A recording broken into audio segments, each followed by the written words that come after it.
Welcome to Raging Bullets, a DC Comics fan podcast, episode 201.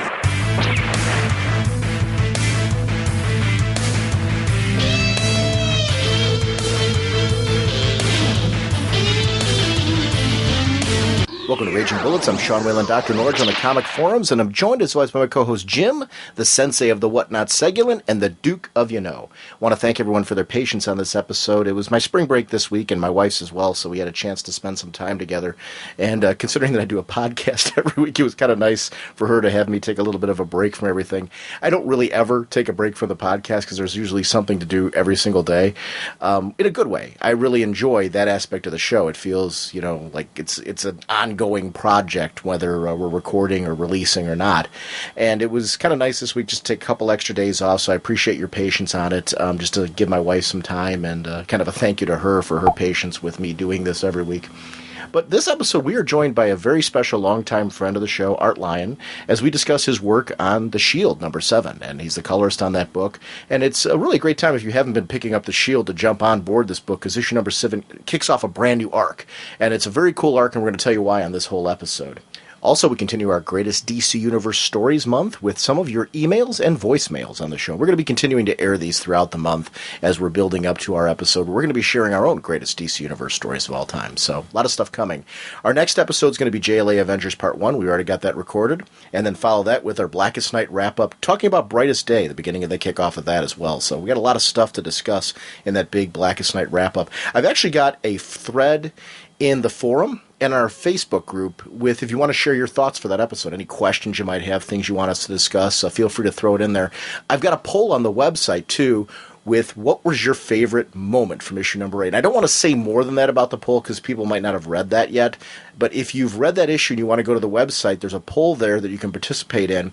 I'd love to get as much feedback on that poll to share that on the episode. I think it'd be kind of cool just to see from our audience, like, kind of what a climate is. I'm going to try to do this a little more often now that I have the website a little bit more interactive and I'm able to do some more things with it. I'm going to try to regularly post polls up there that coincide with either with our show or with things that are going on in comics to kind of bring some of that into the podcast. So kind of make the show a little bit more interactive. I always like that. You guys, to me, are a big part of the show, and I want to have that continue. I want to shout out to listeners at Get Your Geek On Radio. GetYourGeekOnRadio.com, an online radio station committed to making geek chic. And I really like the fact that we have like this internet radio station that we're a part of, and it's very, very cool. So I want to give a shout out to Get Your Geek On Radio, and I'm really proud to be a part of that as well as our podcast. I want to remind everyone about the Hero Initiative. It's heroinitiative.org for more info, and please make sure to support that. I signed up this year. It's the first time I've ever done this. I've usually just donated. I signed up for a silver membership. We shouted it out all through 2009 on the podcast, and I really felt I'm going to step up and really kind of be a part of this because I really believe in what they're doing over there. So I'm encouraging people to please consider donating. I've always said the cost of a comic book, and it's heroinitiative.org, and you can click on the PayPal link. If we're all doing that, just donating the cost of a comic book, it adds up over time. And as comic fans, it's a chance for us to give something back to people that have given us so much entertainment. Our sponsors this episode are DCBService.com and InStockTrades.com. Over at DCBService.com, speaking of The Shield, if you haven't been reading it, you can pick up The Shield Kicking Down the Door trade paperback. This is written by J. Michael Straczynski and Eric Troutman, with art by our wonderful art team that we start shouting on the show, including friend of the show, Art Lyon. This collects the Shield number 1, that Red Circle one-shot that they had. It collects Red Circle Inferno number 1, that one-shot. It also collects the Shield 1 through 6. So really, if you pick up issue number 7 and like it a lot, this is a great chance to pick up everything beforehand in a nice, tight package. It's regularly $14.99. 40% off, only $8.99. And for that price, remember, $8.99, you're getting 6 issues of a series and 2 one-shots. So, you can't beat that price point if you haven't been picking up the series. I encourage you to pick up issue number 7 at your local shop. See if the book is for you, if you haven't been reading it. And then, like I said, it's a good jump on arc. If you loved it, you can sit there and say, oh, wait, I want to go back and pick up the whole thing. And this trade paperback's a great way to do it. So that's DCBService.com, which is a great pre-order source. They just put up the books. My favorite time of the month is always when the books go up and I get to see some of the deals. And like the 40% off on that book is fantastic. Also, InStockTrades.com. InStockTrades.com has our new Rage of the Month. We're just kicking off JLA Avengers, so we're looking towards our next book, which is going to be Batman the Cult. This is a new printing, and when the show started, I've always wanted to do this one. Batman the Cult's been out of print. It's now back into print. This is Jim Starlin, Bernie Wrightson. Regularly $19.99, 280 pages. It's 47% off, only $10.59. I want to thank InStockTrades.com for supporting us with this. This is a 4-issue prestige format miniseries from 1989. Batman versus Deacon Blackfire. It is bad. I mean, this series, this is one of my favorites. Greatest DC Universe stories of all time. I picked this one specifically because this is easily on my top 5 list of Batman stories, maybe even top 3. If you haven't read this one, do yourself a favor. InStockTrades.com. Check this one out. We just had a really fantastic time at the Comic Geek Speak Super Show. Coming up next to conventions, we are going to be at Chicago's C2E2, April 16th to the 18th. That's Friday, Saturday, and Sunday. At that convention, we're going to have a table in the podcast arena. And I know it's open to the public Friday night. It's open all day Saturday and all day Sunday. So come over and see us. That's c2e2.com. And looking really forward to seeing people at the convention. We're going to be recording all weekend, so please stop by. Please plan to record with us. Bring up your thoughts about any comics you want to talk about. Especially if you got something you're like, guys, I really wish you had a chance to really talk about this topic. Can we talk about it real quick? And please bring those type of things, because I love to get listeners on the show. Either Jim and I will be at the table almost all the time. We got a couple listeners and friends of the show that are going to be stopping by and kind of covering the table for us for a few minutes so we can go hit some panels that we're going to be reporting on for the podcast. But there's always going to be somebody at the table, so please make sure to stop by. Please don't be afraid to do that, because to me, one of the joys of going to a con, whether you're a creator, listener, friend of the show in any capacity, we'd love to have you on the podcast if you'd like to stop by and shout something out. So please do that, and we'd love to see you and meet you. So that's great. That's April 16th to the 18th.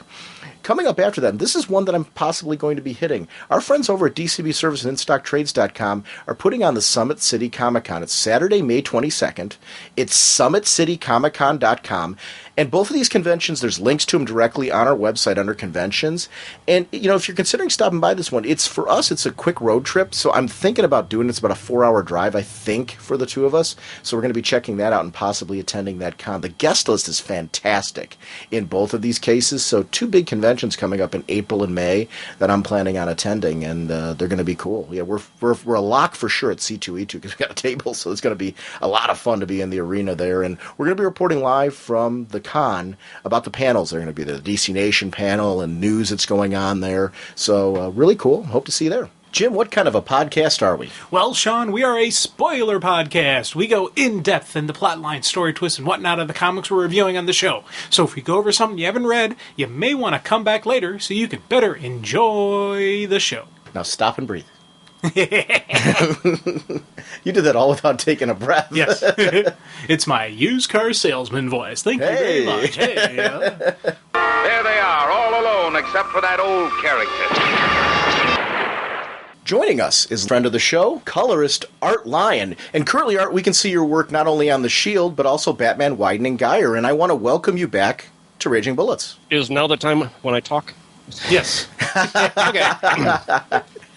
Thanks, guys. Thanks. I appreciate you having me on. And it's a book that I'm kind of excited about because, like we were saying a little while ago, it's different, I think, from other stuff that's out there in its own way. Shield is written by Eric Trotman, with pencils by Marco Rudy, inks by Mick Gray, colors Art Lyon, letters by Sal Cipriano, editor is Rachel Gluckstern, and the cover is by Sami Basiri, and I'm butchering that one. But it's actually, there's a special thanks to Sergeant Jeremy Stringer, who is one of the characters in the book as well. So that's kind of cool that there's a nod to that person, and they actually became a character in the book as well. Oh, that's right, yeah. I guess it's some source of information that Eric uses, I guess, for military stuff, I would assume. This book does feel very accurate. I'm not a military person, but I know, Jim, that you... Yeah, this is one of the things I really like about this, because this has some really solid, special operations feel. Because even when you think military, just general, the differences between like Army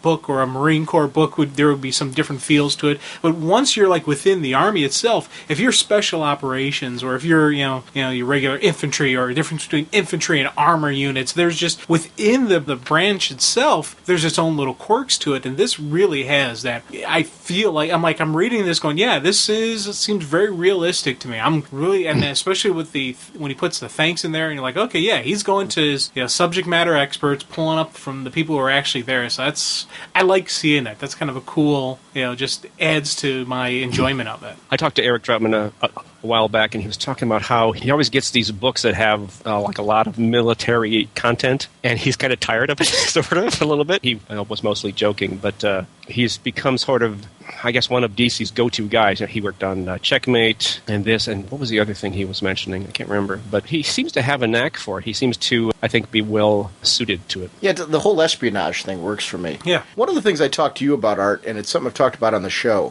one of the real draws for me of this book is not just this fantastic soldier story, but the visual styling of this book and the way it pulled me into the suit. And I'm looking at the first page right here of issue number 7, and one of the things I really love is the way panels are used to give us kind of a visual of what, like, Higgins is seeing. Like, I'm looking in this where we get to see the circular panels with the war suit, like, looking on the enemy, and you see them with, like, the thermal imaging. Yeah. And then surrounded in the next panel, it's almost like a binoculars kind of look. I've loved that throughout the series, that in the sections where that's, like, one where it's, like, blatantly trying to make you look that way. But there's other panels where it made me feel like I was encased in the suit and kind of experiencing what Higgins is. I love that styling choice because it's something, I can't remember a book that's made me feel this much into a piece of technology as this book has. And I think it's a true testament to what you guys are doing with the art direction. Thanks. I remember, I think you mentioned that earlier on the show, like a couple episodes ago, or like 1 or 2 episodes ago. I can't remember. And that had not occurred to me, but I see what you mean. Obviously, Marco does, all this design work. Mick Gray, of course, is a great inker. It's really neat to have him on the book because he's done, a lot of high-profile work, and he really knows what he's doing. I find myself, I get the black line art, the plain, flat, black and white line art. And then basically I have to start this process of deciding which lines are going to be black and which ones aren't. And there are pages where I'll spend an hour trying out a bunch of things. Do I want to make the backgrounds around this frame blue or white or red or green? Do I want to make the black lines white or blue or and I just play around with it until it seems like it works. And occasionally I get stuff sent back saying, I don't think this works.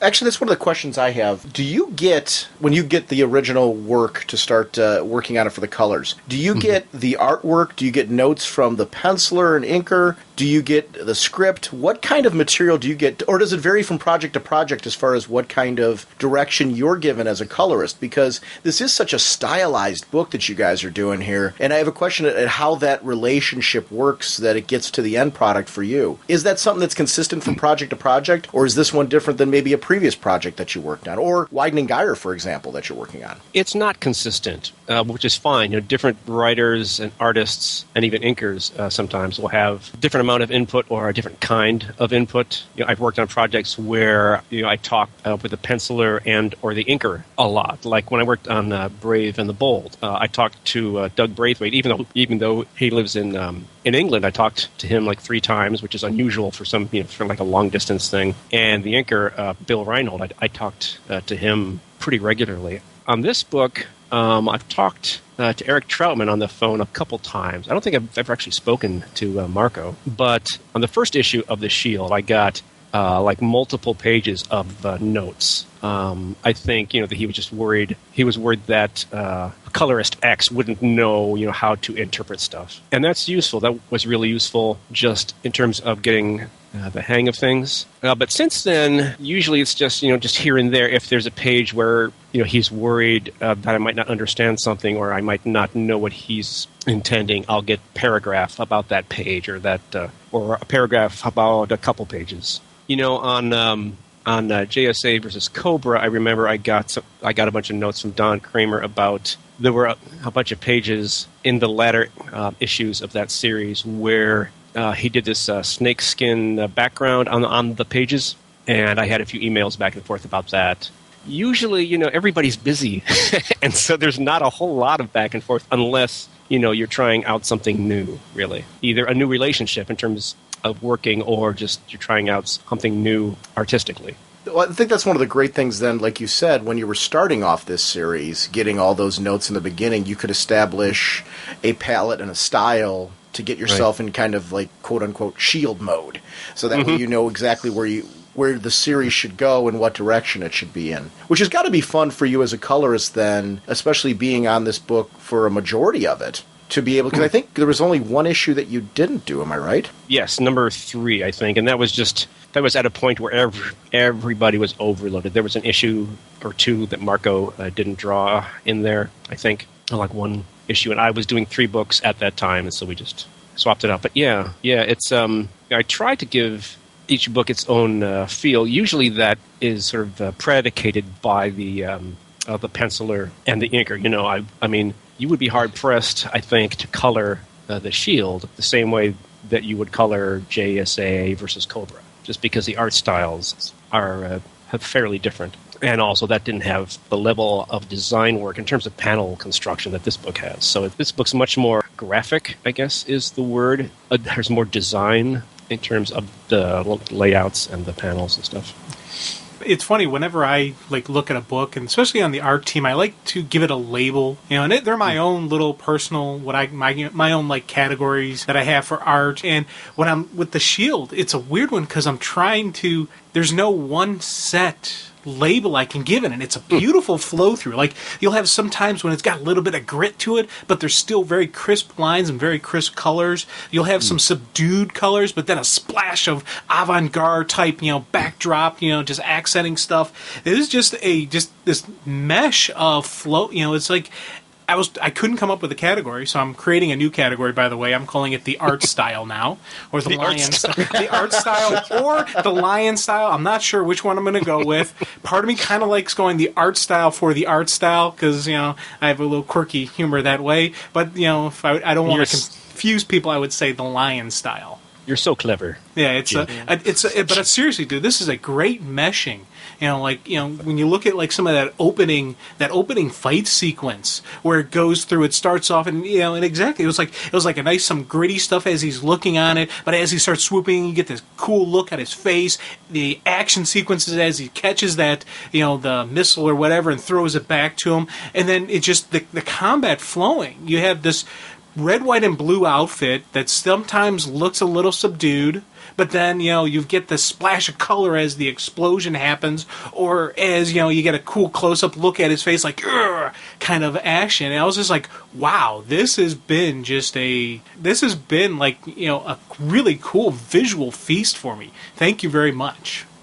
Oh, you're welcome. Thanks. I appreciate that. You were talking about the combination of gritty and also the graphic elements. And by graphic elements, I mean stuff like the panel borders and the design stuff. On what page is this? Page 3, where he's throwing the missile, and you get those lines that are emanating away from him at the top of the page of the red lines. Yeah, absolutely. Yeah. See, it's like a halo surrounding him almost. Yeah. Right. That's what we would call a graphic element, basically. It's a design thing. It's stark, like one color, flat color. It's interesting because this is a character who's very much a soldier. He's very much on the ground, in the dirt, and there's lots of grit and grime. He's a grunt, basically. He's a grunt with a really high tech weapon, and the graphic elements, I think, help they strike this balance between the grit and the grime of his job, and then the high-tech nature of his suit, the weapon that he has at his disposal. Talking about that particular section of the book, and just this issue in general, for anybody who's listening, if you haven't been picking up the Shield, issue 7 is a great jumping-on point. I always like to recommend issues that are good starting points for people if you haven't been reading the series. It's called Operation Gunslinger. It's going to be issue 7, 8, 9, and 10. Mm-hmm. And one of the cool things about this issue is throughout part of the issue there is a look at his origin. We get kind of a look at what it was like for him to become the Shield.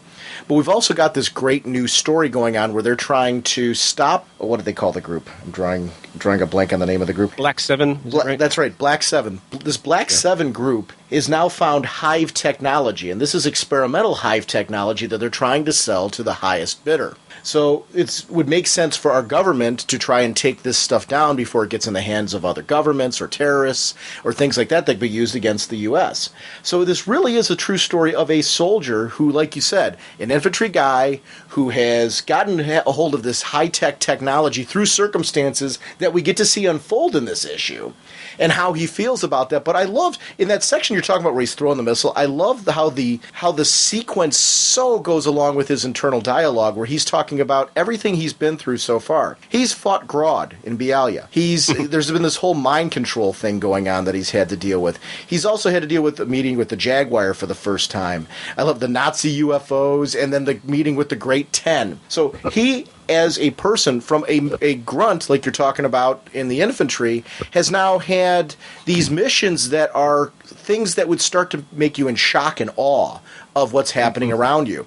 And because of those circumstances, he's a little bit more seasoned now.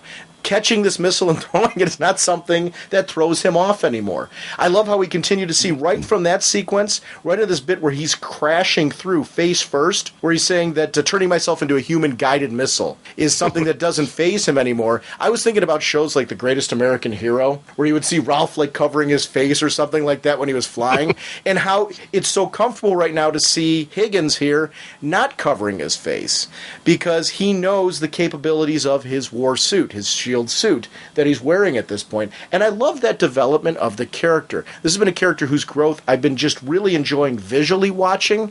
I'm getting to know this character. It was so funny from like the one shot straight on through. My build to enjoyment of him has been gradual. Once it clicked for me with him, I was like so totally sold. But it was a book. I've got to say, the compliments I've got to give this book is right from issue 1. Visually, the hook that kept me coming back every month has been the art of this story and how well it works with the flow of it, because this book does look so different than anything else that I'm currently reading in its presentation.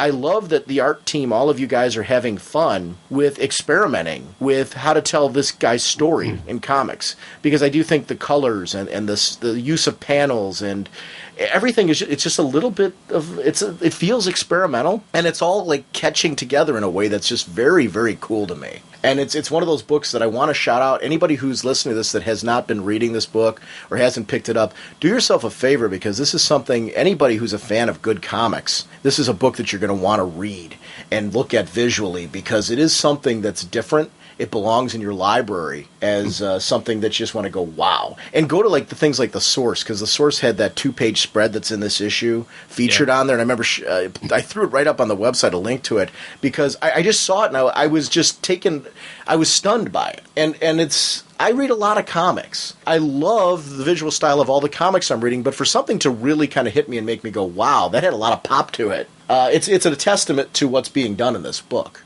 I don't know what to say to all that. Thank you. I have tried, as soon as I saw the artwork on the first issue, I remember my editor, Rachel Gluckston, who I've done a few things with now. She asked me if I wanted to work on this. I had the option of working on either this or on the backup story, Inferno. I had colored the Inferno one-shot, and I decided on this just because it was different, and I liked the look of it. It looked new and kind of different and kind of weird. And I've tried to experiment a lot, or at least as much as felt I could get away with. I'm sure it doesn't work all the time, but that's the nature of experiments, I guess. And yeah, it takes more time, because anytime that you do holds, I don't know if you guys know what holds are, but it's basically when you take the black line art and make it a different color instead of just black. Anytime you do that, it's called the color hold. It usually takes more time because you have to go in and kind of zoom in and make sure that you're getting areas of the black art red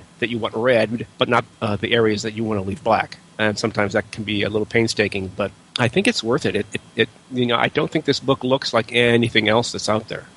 When you're given choices on projects, when you have that opportunity, do you find that you tend to lean towards projects that give you an opportunity to stretch your creative muscles, like this one, perhaps? Yeah. Oh, yeah. I mean, there's not much point in doing something you've already done. I mean, if that's not exactly true. I mean, I'm sure that there are artists who I've worked with before, or writers who, if I had a chance to work with them again, I would, just because their writing or their artwork is so good. In fact, there's probably a lot of people I've worked with who I would do that. In fact, I wanted to be able to color Inferno as well, because that's a very different art style from this. But I had colored that one issue, and I thought, well, I've done that to some degree. I'll try the shield, because that looks different. If I had the time, I would have tried doing both, just because I liked working on Inferno, because again, it was a different art style than I had really worked on, and it was allowing me to try some things that I hadn't really had a chance to try before. And hopefully I'll be able to work on Greg Scott's artwork again. The question I have is, is this something that was like headed through the script or from the artist as far as trying to do something that looked a little different? What I like about this is it feels very much that it's in the DC universe. You know, we've had a lot of guest stars and characters like Magog and the Great Ten and Grodd and characters that are blatantly DC Universe appear in this book. But one of the cool things I like about it is at that same time it doesn't look like any other DC book that I'm reading right now. Is that something that was set aside in the script, or was it just something that was an art choice, or how did that come up? How did that come about? Well, I guess it starts as a function of the script, Eric Troutman's script. And he's a great guy, by the way. I've spoken with him a couple of times. Like I mentioned earlier, when my son, Finn, had his heart surgery, he sent me a care package, which was great. But in his script, he says, okay, in this panel, we're seeing through the Shield's eyes, the Shield's POV, point of view. And then Marco, of course, draws that. And so it starts at the script stage, but then I think Marco has, he's come up with a style of framing the point of view panels that I think is really interesting. And then he's expanded that. I'd have to look at the earlier issues, but my impression is that as the issues have progressed, he's expanded that and has been using more design elements in the composition of the pages, and sort of using the design that he was using for the point of view panels and expanding it and sort of stretching it out over the page. And then I get that inked, and then I think, okay, well, what can I do with this? Because there's a bunch of lines here, but they don't have to be black. I can do other things with them. And I've never had a complaint about, hey, you made my black lines red. I mean, started it with the script, but at each stage, I think each artist has tried to do something with it that's interesting, basically. I think it's probably because you still keep the line work in. You're just changing the color of it. Mm-hmm. So at that point, you're taking a choice, which probably actually it does a lot to accentuate their line work and make it blend even further with your colors in a way that probably further accentuates the original direction that the artist was going with anyway. So it's a great marriage of both in that case. That's really kind of cool. Well, that's the inker's job and the colorist's job, is to take the previous guy's work and make it, even more awesome, kind of. The inker solidifies things and embellishes things and makes things stronger. And then the job of the colorist is to, ramp it up another level if they can. Like, I'm assuming you don't get all the pages at once? No. Usually it's in batches of 4 to maybe 8 pages. Usually. When you get those pages, do you get excited to see what they're going to do next? I don't get excited until really, the first thing I do is, I look through the pages and decide which ones I'm going to send to my flatter.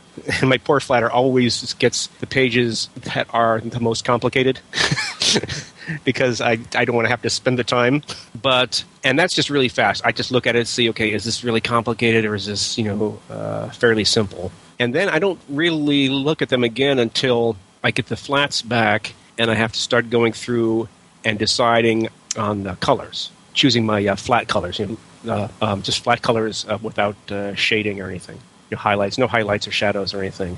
And it's at that stage where I start that's where the decision-making process starts. And I just do that, if I've got 8 pages, I'll go through all 8 pages and just lay in my flat colors. This is red, this is like this shade of blue, this is going to be bright, this will be dark. And then after I've gone through a chunk of pages like that, I'll start going through and I start doing my special effects. And included in special effects is all that graphic stuff, the panel borders and that kind of thing. And so it's at that stage where I start trying to figure out what's going to look best and which will help the eye to flow through the page and what's going to stand out. And one of the cool things I'm really digging about the Shield is I call them non-panel panels. You have your breakdowns, but it's not the traditional comic book panel. And I like that because it goes right along with the art style. It's that meshing of the different styles is thrown together and a nice flow through, and part of that just fits right in. Now, when you're working on it, do you like the traditional? Do you like this, the little bit off-kilter style? What if you had to pick your dream project? Which way would it go? My dream project. Yeah. It's interesting you should ask that, because I was thinking about that recently. I think it came to mind when I was working on this issue, actually, is that I'm of a mind that comic book readers are smarter than people usually give them credit for. And actually, I don't think the panel borders are all that necessary, really. I mean, it requires more, I think, of the artist. The artist has to compose a page and lay it out and construct it in such a way that the eye can flow through it and understand what's going on. It's easier to do that if you've got boxes, But, the whole usual grid thing with the white gutters, which is, the space in between panels, and the black panel borders, I don't think is necessary. I was just reading an issue a little while back, an issue of Tiny Titans to my kids, and I noticed that, I think it was that comic book, was it that it doesn't have panel borders. There's just white space, but there's no black line. I don't, if I'm remembering this right. I'll have to grab an issue, but yeah, I don't think it's necessary, and I like when artists experiment with that and don't worry about it so much, Well, I definitely like it. I like this style, so I can't say it's weird because I can't really say, oh, I like this better, I like this better, but it is something that I notice in books like this where it fits in with the style, it fits in what we got. That it's a little bit untraditional. You did it on you did untraditional panels on that great JLA issue you worked on. Yeah, the buried one. That was you had the same. It was that same type of kind of non-traditional panels that just it worked, and it yeah. What I like about it in this one, talk about that double-page spread that was the preview pages that we saw on the source. Oh, yeah. One of the cool things about how the different sort of approach to panels was used here was I love that the fact that we get to see the Shield and his team in like the gun sight. Mm-hmm. I like immersion, and for me, it's always interesting to me when we've got a flat comic book here, but they can pull you in like it's three-dimensional with when you guys do something like this, because I love it's the gun sight where we see they're under, and your eye's drawn to that right away when you turn the pages, and you see the team, being hit, and then the next double page where you get to see everything laid out, you see just what the overwhelming numbers are like, and he's talking here this whole time about how done a lot of solo work lately. But now he's back in a team, which being in Grunt, being in the infantry, this is something that he's more used to being a part of a team.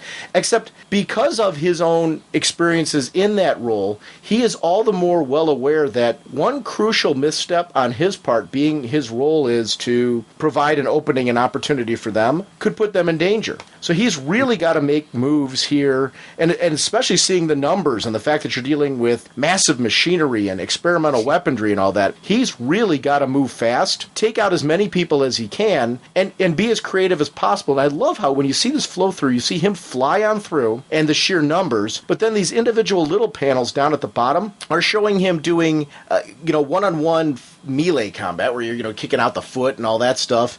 And then he gets a hold of this gun by taking down one of them. And rather than, throwing that to the side and just using the suit, he's realizing this is something that's going to be of great benefit. And we flip around to the next page, and again, we start seeing the use of panels to show that the Shield suit is zooming in and analyzing the guns, that Gatling gun on there. And I love that because I'm seeing what this guy's seeing. And nothing is cooler than me when you got a high-tech gadget on somebody that you experience it with him. But then we flash onto him and we get to see a close-up of him pulling the trigger. And because of the suit, he's able to pinpoint the right area to hit that gun to take full and maximum advantage of the fact that this thing is going to have a backfire or an explosion that comes off of it. And I love, though, that, to me, I've always been a fan of gadgets and gizmos. I love that kind of stuff. And to see this one work so effectively in this panel, but to me it meant nothing if it wasn't built up in such a way that immersed me into the story, both from different points of view, because we're not just seeing one point of view in all this, but I love the sense of immersion on both sides, whether it's just the Shield or it's the people looking at the Shield. Mm-hmm. This really is an immersive book, which is something that I'm geeking out on. I love the word immersive.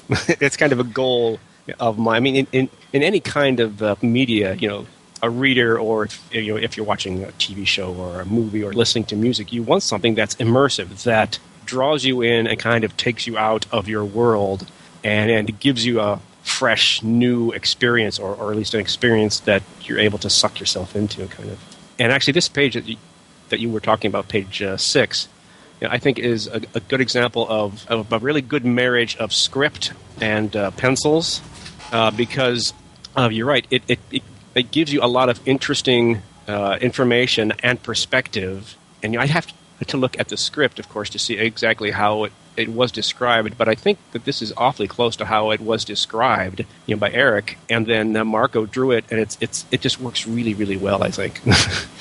Little thing I really liked was when they show him pulling the trigger, you put a backsplash of a red and white, kind of like kabam type style right around the trigger as he's pulling it. I thought that I was like, dang, that's neat. A lot of times you think it's just pulling a trigger. No, accentuate a little bit right behind it. That was outstanding, dude. Well, that was actually drawn in, that red line, that jagged red line was drawn in black, and I made it red. Again, that was an example of sort of choosing what lines to do something with.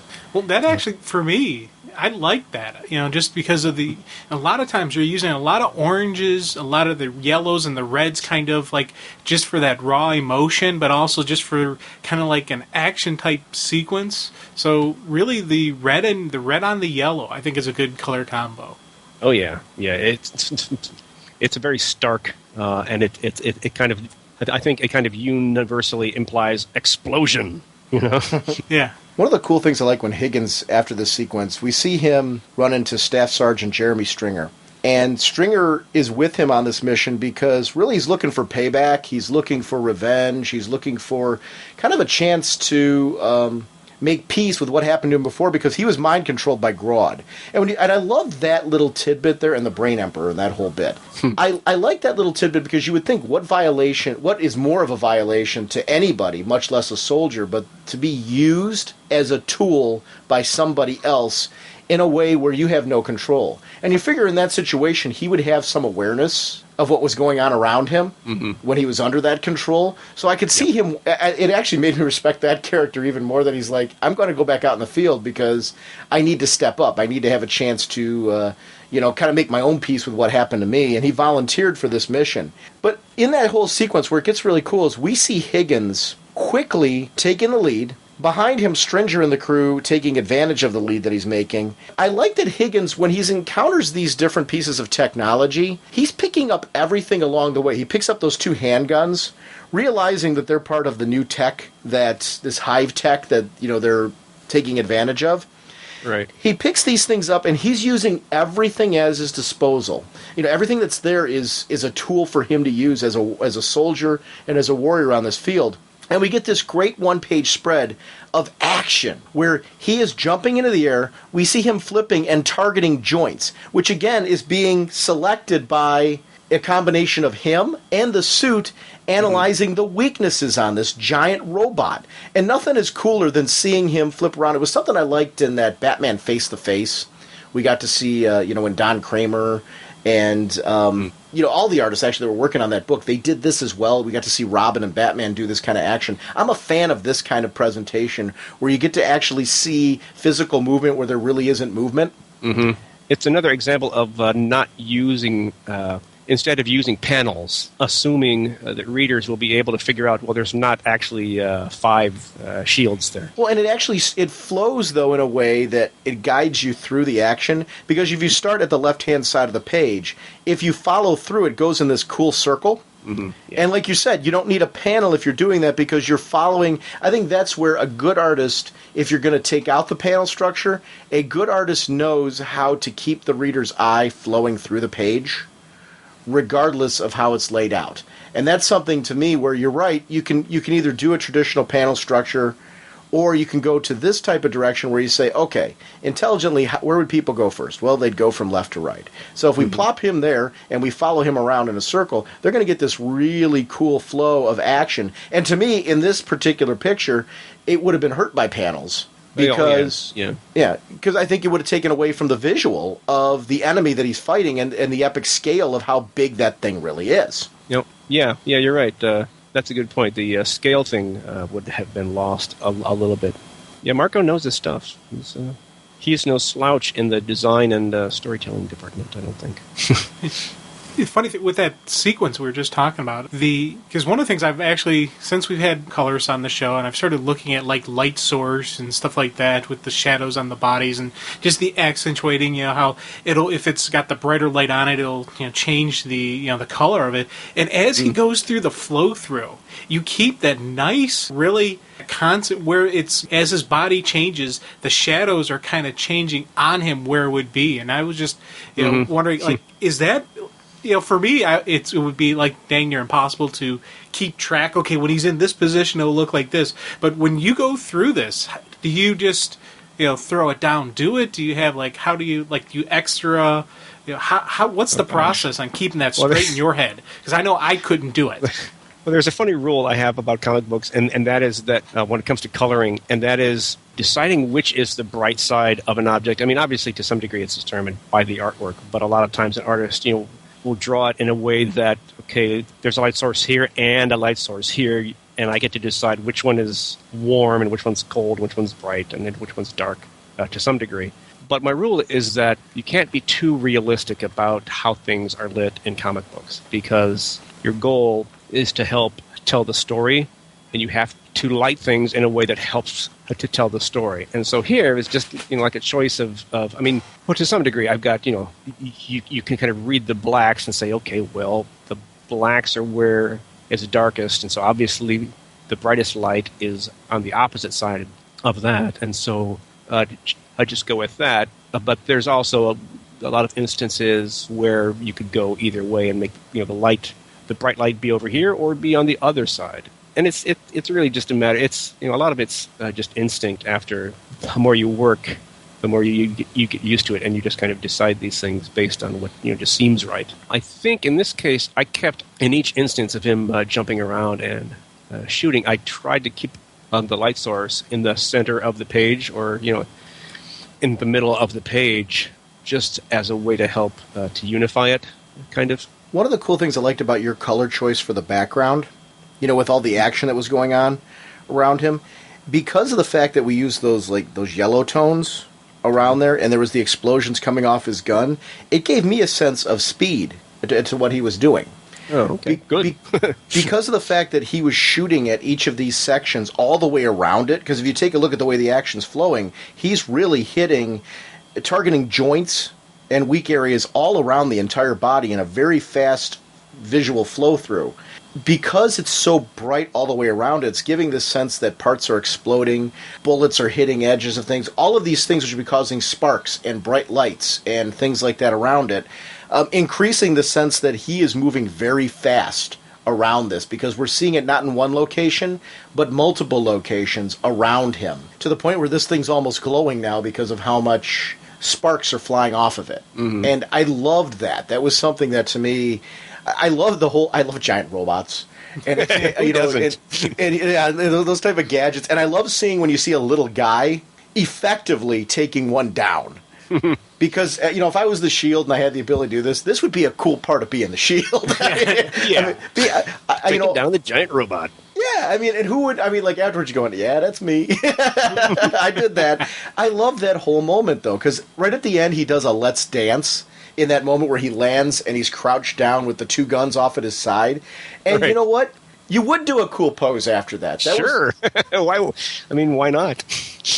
I love the growing confidence in him, and it's something that isn't just in the dialogue, it comes through visually. And this is where this book, really, it's a great creative team that's putting it together. Because I think when all of the pieces of what all of you are doing come together, we get those moments. That Let's Dance moment with him wouldn't matter if it wasn't surrounded by all that cool action around it. And I think there's moments, you talk about moments in comics that work and sometimes where they don't. They sometimes fall a little flat or something like that. That's a great moment where that worked so well because of everything that came before. It was a build to that crescendo. It felt like an action movie moment.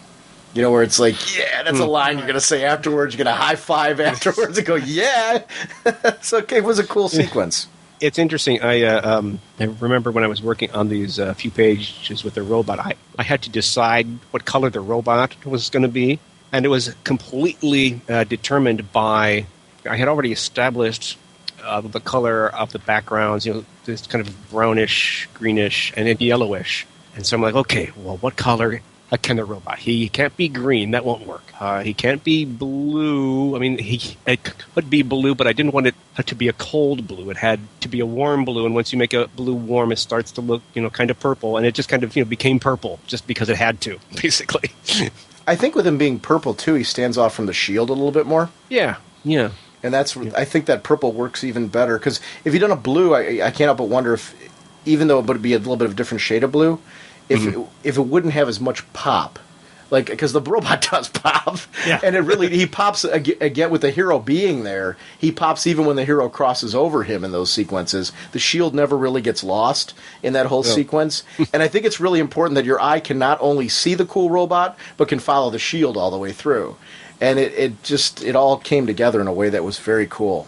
I was going to say, I'm glad that works for you, because this is, I look at this page and I think, I'm not sure if it works, and to some degree it's just because, I spent, a few hours working on it, or however long I spent working on it, and after a while it becomes hard to see it, really, or at least hard to see it objectively, and again, it's like another instance where, you just rely on your instincts and just sort of, okay, I think this works, and then you have to move on, Is that hard when you look at it so much that, like, because obviously, yes. You guys have and you're looking at it differently where, for me, I'm looking at it as a fan. So I'm specifically approaching it like, I really want to enjoy the sequence. I want to follow the character and follow him through the events. So when it pays off for me like that, it's cool.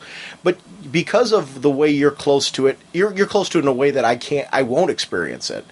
Is it hard for you, like you said? Is that something that's pretty common, that it's hard for you to distance yourself after you're done with a page or a sequence or something?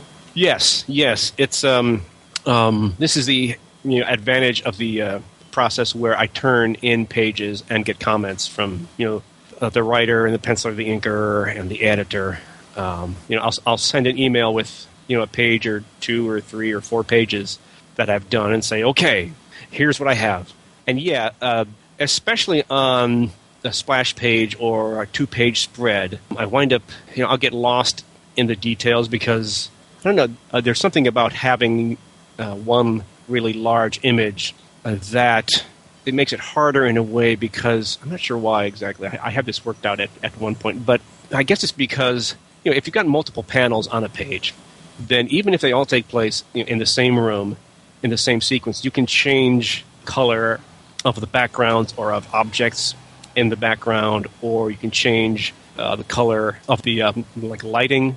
But if it's just one image, you can't really do that. And so you have to make, I guess, different kinds of composition choices, because the composition choices have to work on the whole page. Whereas if you've got multiple panels, then you can play around with that as a way of helping to tell the story. Is that because of different perspective? Like when you're looking at because I'm looking at the page before the one that we're talking about, and you're clearly in the same room, but you're right.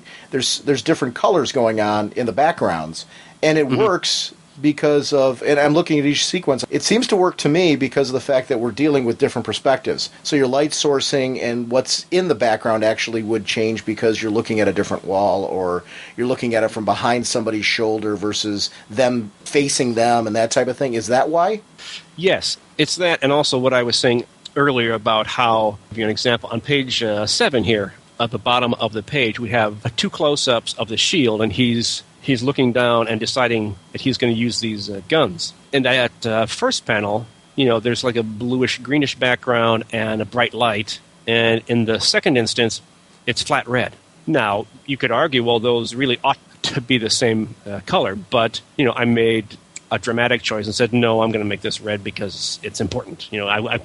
There's an important thing going on in this panel. He's making a decision, and I'm going to change things. In the case of a splash page or, like a 2-page spread, a big panel, you can't do that. You can't change the color of the background. You have to choose one color.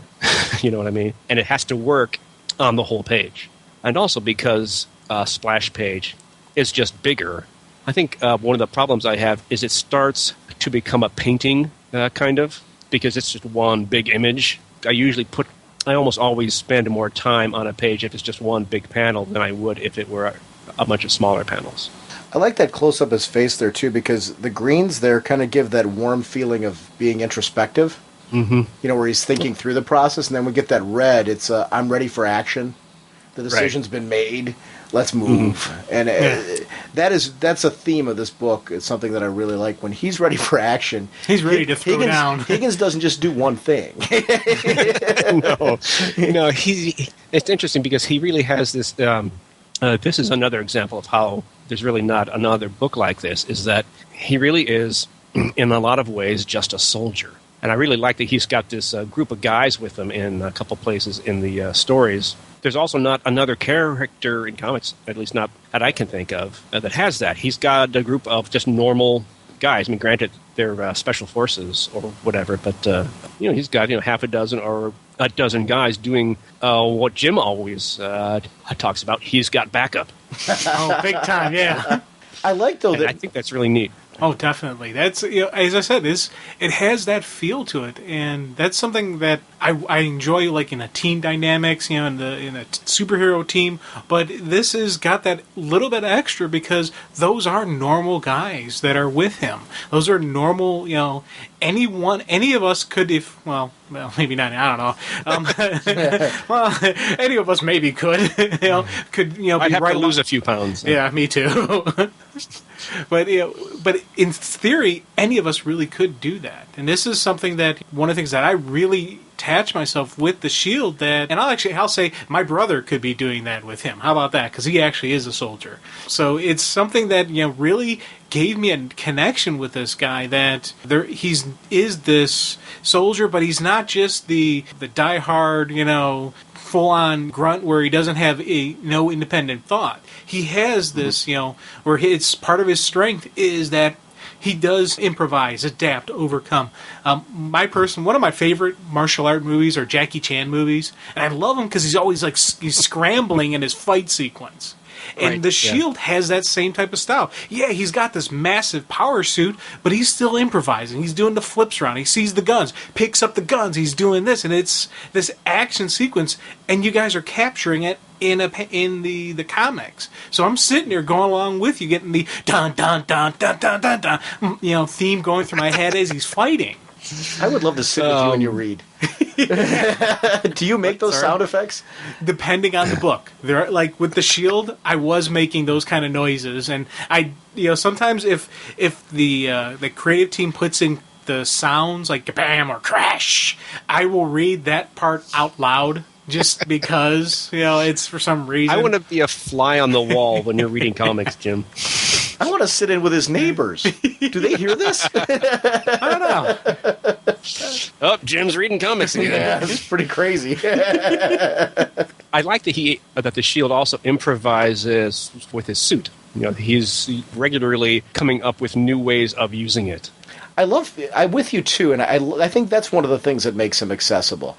Actually, your Jackie Chan comparison is pretty cool too, Jim, because I wasn't thinking that until you said it. I'm like, okay. One of the things I do like about his movies too is you see him thinking through his improvising. Mm-hmm. He doesn't just know to do things. He'll look at things in the room and objects and pick them up and make decisions with them as he goes along.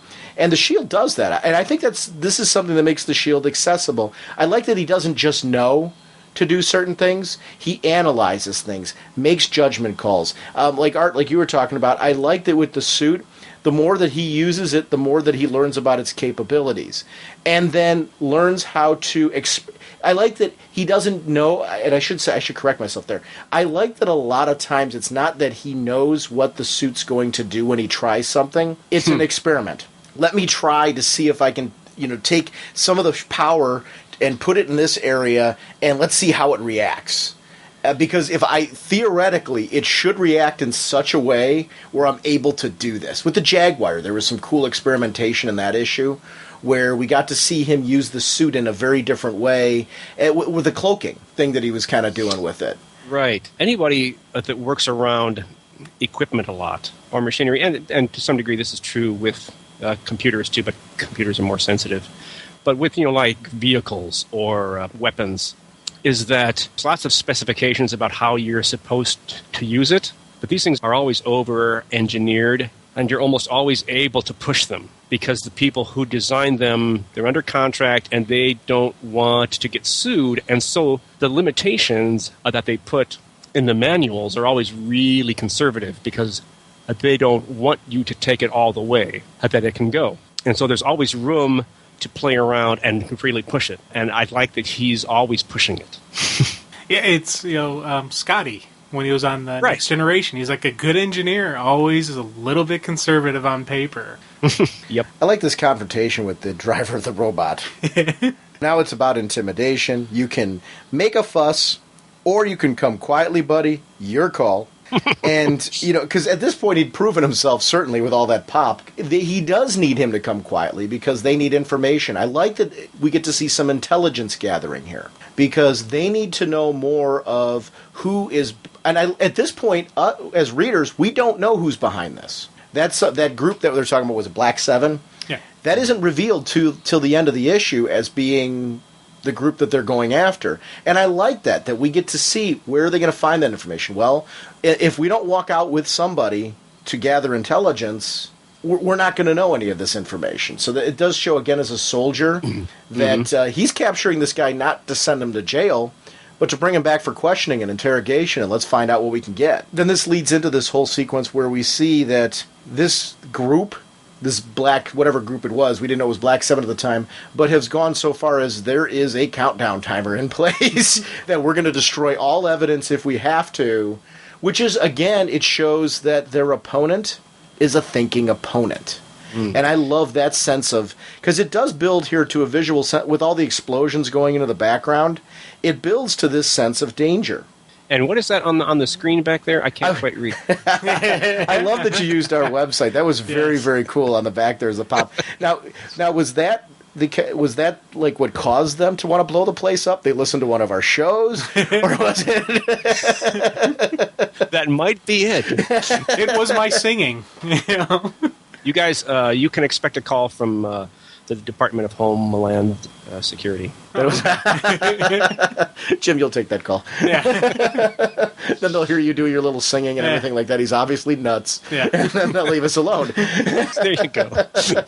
We don't want to mess with that guy. No. You should hear the sound effects he's making, and he's reading a comic. Oh, gosh. You wanted to jump back to something. Oh, I wanted to talk just briefly about the two-page spread, pages 4 and 5, because they're kind of integral in terms of determining how this issue looked. Because this pages 4 and 5 are the first pages I got, and Rachel, my editor, wanted it colored relatively quickly just because she wanted to put it up on the website, on the source, right? Is that what it's called? Yes, yeah. I got some notes from, I guess, Marco, maybe Eric, but I think Marco and Rachel about how they were going for kind of a Jim Steranko look. Jim Steranko is an artist who, among other things, worked a lot on S.H.I.E.L.D. back in the 60s, Nick Fury, and also did some Captain America stuff. And he's known for these big splash pages with like lots of S.H.I.E.L.D. agents and Nick Fury and Captain America and like lots of AIM agents, and he also used a lot of like graphic design elements in his artwork. And so, I looked up some images of his stuff, and I actually used I think I actually pulled some colors from one of his big splash pages and used them on this 2-page spread, just in terms of composition, and also as a tribute if anybody catches that. But and as a result of approaching this from more of a design standpoint and more of a graphic art standpoint, it affected how I used colors, I think, in this whole issue. I think if you look at previous issues and then this one, I think that my colors on this are a lot stronger and bolder and more daring, if I can say that. But I experimented more with brighter and more intense colors, basically. I think that was good for me, just, because I had to change things and I had to think about things a little differently, and that's always good, I think. On our website, I have a link on there, a direct link to the source, under our blog section. And it's one of the cool things. The longer that the source has been around, they're doing more and more. Each day, they update it with preview art of upcoming issues. And I remember when this double-page spread hit on there as preview art, and I do this periodically on the site. I try to, when I see something that catches my eye like that, I try to do a direct link to it and throw a few comments to it. And this was one that really struck me when I saw it, because I was just like, wow. And it was such a good choice for them to use this as preview artwork on that site, because I think this page so much captures what I like about this book and why I wanted to talk about it so bad. Because I appreciate putting up that link. It's good publicity. It's a good book. It's really a really good book, and it is something that I think for any art fan, be it art. Jim's new art style. Art style, that's called art style. I'm liking that more and more, by the way, just like, what's art style? Or art in general. I do think it's one of the cool things about this book, and it's one of the reasons why I really want to shout this out. And this issue 7, like I mentioned, is such a great jump-on point. Because, so often in a series where a series has been going on, you start hearing some buzz about it, and you don't know, okay, where do I leap onto this book and have an accessible point? And this issue is very, very accessible right from the get-go. So it is a good one for people who are like, I'd like to read an arc of the Shield to see if it's my type of book. You can do this, and if you follow 7, 8, 9, and 10, you're going to get a whole complete Shield story in this. So it's worth jumping on this issue. And these issues, this is number 7. Number 8, I think, comes out. Is number 8 out already? I don't think so. No, 7 just came out. Okay. Was it a week ago or 2 weeks ago? Okay, yeah. 2 weeks ago. I think number 8 comes out on around the 15th. But it's this stuff is still on the shelves. So, it's a good place to sort of grab this issue and read the next 3, and you'll have a complete story. And you'll have a good sense of what the Troutman, Rudy, Gray, and Lyon team are capable of. It's beautiful. Yeah, it really is, dude. I appreciate that. This 2-page spread is another example of, there was a fair amount of back and forth on this page, or these pages, between me and Marco, Rudy, and Nick Gray, I think, was involved in that, and Rachel. And just in terms of the colors in the panel, but also the colors I used in the borders and stuff. I went back and forth. I tried all kinds of stuff, and I'm not completely convinced that it's as good as it could be. I think I'd want to brighten up some things, but I just went back and forth and tried a bunch of things until, because there's a lot going on here. Yeah. And there's a lot here that needs to be prioritized. Like in that inset panel, that first inset panel with the Shield and the soldiers behind him, the round panel there. Yeah. Initially, I had the background in that it was, like a relatively realistic color. It was sort of grayish, greenish, brownish, and it just didn't work. And I was like, this is just not working. And so I messed with it, and I went with, right now, it's almost pink, but that was just the only color that worked really well. And so I said, okay, it's pink. Hey, real men can wear pink. That's right. Real men aren't afraid to run into a pink building. Yeah. That came from the crazy guy who makes sound effects when he's reading his comics. I don't make them up. I read the sound effects that are there. Well, I do make them up. I can't say that because when he was flying in, I did do a whoosh kind of thing as I'm reading. So I got to throw myself under the bus. Okay. I actually like that though. That's a sign. I think that's a sign of a good comic too. When there's things that aren't on the page, that the page invokes an emotion. So actually, I'm going to stop picking on you here because I actually do think I'm only kidding, and I actually really think that's very cool that you get so drawn into the sequence that it makes you feel things. Like the whoosh isn't on the page, but yet you feel that sense of motion, that sense of sound because of the emotion that you're getting from that page. I think that's very cool. Awesome. That's what you want. Yes. Well, I mean, I think that's part of what my experience with comics throughout my entire life. My favorite comics do that for me. They invoke things that aren't there. But that reminds me of something. This is a digression, but I've listened to this show enough that I think I'm okay here. With the digressions. Who, us? We don't digress. We always stay right on task, and we're done in a short, quick... Brevity's our middle name. Okay, I just finished listening this afternoon to episode 199, and so I know that you're lying. You know that we're lying for a lot of reasons.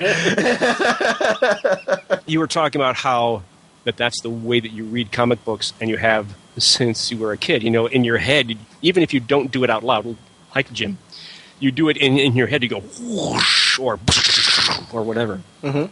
And that reminded me of, and this is again a complete digression, but it reminded me of when I first saw, I think it was Star Wars Episode 2, the prequels, Attack of the Clones, and the scene where it was in Episode 1 where they go underwater to the Gungan city. Yeah. And it's this really neat, it's got this weird design. Everything's spheres and lots of spheres and lots of arches. It's, underwater. It kind of looks like someone's version of Atlantis. There's this neat music playing. I remember watching that going, well, that's really cool, but this is what all the comic books I've read if my whole life looked like in my head. You read a comic book and you're really into it and you're 8 years old or, whatever, and you see a drawing, by Bill Everett or something of Atlantis. And in your head as a kid, it's as cool as the scene where, in Episode 1, they're going underwater and there's this really great CGI stuff because of your imagination and all the stuff that as a reader you bring into the experience of reading a comic book. All those comic books I read as a kid were as cool as that stuff I was seeing on the screen. My favorite Aquaman and Submariner stories as a kid were the ones that featured like this sense of this vast civilization living under our oceans. Mm-hmm. Just things that none of us have ever seen that have been there all along. And I love that because the depths that they always portrayed those stories taking place at were areas where people don't explore, because they can't get quite down that low.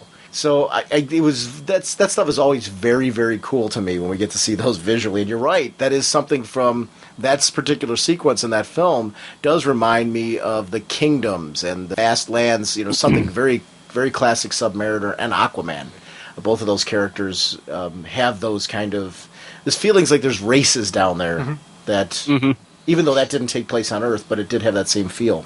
This is, as another digression and a breach of the theme of your show, this is one of the reasons I'm really interested in the Thor movie, because we're going to see a lot of Asgard, and I want to see what that looks like. I think we all want to see that as comic fans, these worlds that we've read on the pages for years. I'm with you. I'm anxious to see Asgard as well. I think that's great to see now that there's so much attention to portraying those worlds with the comic book style visuals. Like they're going back to the source material and trying to be, even if it doesn't look identical to a comic page, thematically you can see things that should be there, that belong there. Right. That you're going to geek out that was a part of it, and there's little nods to classic stories and things that are helping fans geek out. I'm excited for that as well. I guess he's supposed to have a cameo, this really is a digression, in Iron Man 2. I guess there's supposed to be a Thor cameo. Is that right? In Iron Man 2. It was on one of the sites I just saw it on, and I guess, I don't know that it's been 100% confirmed, but it's one of those things where, like, everyday little news tidbits leak out, and I guess there's somebody who's in a jail that Stark's walking past that's supposed to be Thor. I don't know how true that is. I love it. I'm so excited. It's a good time to be a comic book fan. Yeah. There's just constant comic book movie news coming out, and people get excited about it. And I think that's got to be good for comics in general, because people have, if anything, even if it doesn't directly get people into the shops, it at least get people asking questions of comic fans about the source material, which that has to lead to a purchase or trying something out. Yeah, I mean, even if only like one in 100 or one in 1,000 people that go to see these movies that goes and gets into comics, that's still a lot of people.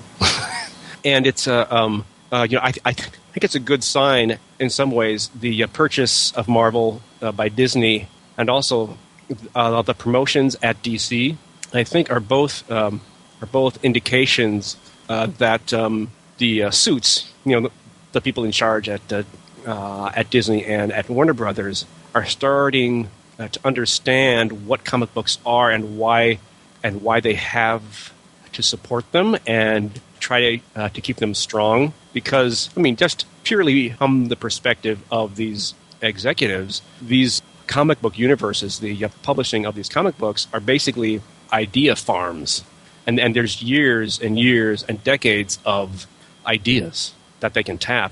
There's a lot of richness there, and readers, if people go to see these movies and they get curious, if they get curious enough and in the right way, I almost envy them because there are whole worlds that they'll get to discover. And media was my entry into comics. Yeah. As a kid, it was the 60s Batman show and the 60s Spider-Man cartoon. The reruns of those were things that drew me to comics. They got me so interested in the properties. So it's got to have a positive effect. Mm-hmm. Not the one, maybe not necessarily on the scale that everybody walking out of there, and I know that's something that ideally we'd all love if everybody who walked out of the comic book movies would start picking up these properties, because I would love to see sales numbers increase on the scales that I think they should. Mm-hmm. Because of how good the properties are. I was laughing when we were just talking about that right now. I'm a big Disney fan, too, outside of comics. I love classic Disney animation, especially going back to the original stuff. For a lot of the reasons that I enjoy artwork in comics. I just really love classic hand-drawn animation and the skill in the layering of doing hand-drawn animation. And before I digress too far on that, I love when I go to Disneyland, which doesn't have the property resources that Disney World does.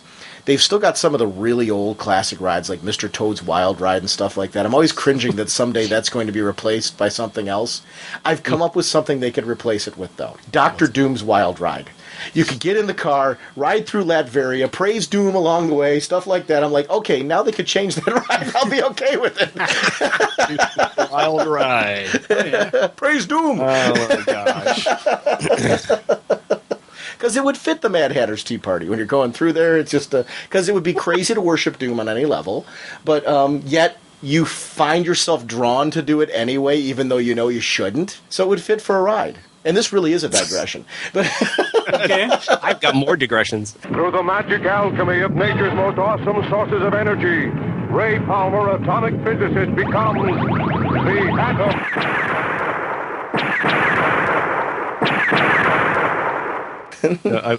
You were mentioning Snow White and the Seven Dwarfs is actually, I think, one of my favorite movies because I think it's just a beautiful movie. What amazes me about that movie, too, is the fact it was the first animated full-length movie like that. Yeah. And what he did with style on that, what the whole team did, putting that film together. And that's something for any comic fan. If you, for whatever reason, shied away from viewing Snow White and the Seven Dwarfs since they've remastered it in recent years, and the last 2 times that they've released it, it's well worth a rental. I own it. I actually grabbed I've owned it multiple times. I owned it on DVD, and now I own the Blu-ray version. But I for just the reason that you're saying, Art, and I do think that with animation and comics, I think for fans of both, when it's really strong animation and really strong comic art, I think there's something that's connected between us as fans of both. It's visual medium that is really connected. I think it's what's great about seeing.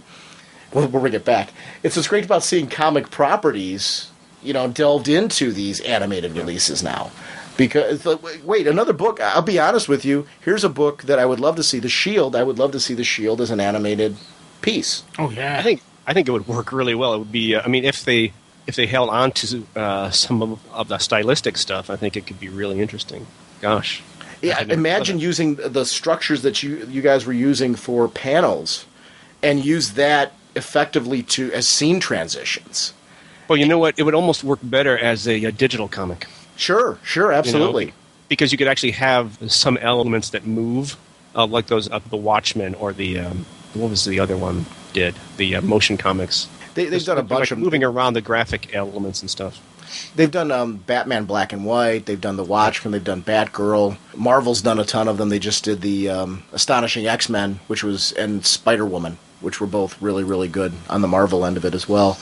I'm a fan of the motion comics. What I actually like to see is that type of concept used to make more trailers for like your iPads and things like that, and your iPod Touches and things, and just for computers in general for comics. Because I think this is a great example of a comic book that I think you could catch an audience outside of the traditional comic audience with a book like this to say, hey, this is something a little bit different, and catch that. Well, that's I'd love to see this kind of stuff pop up at different websites.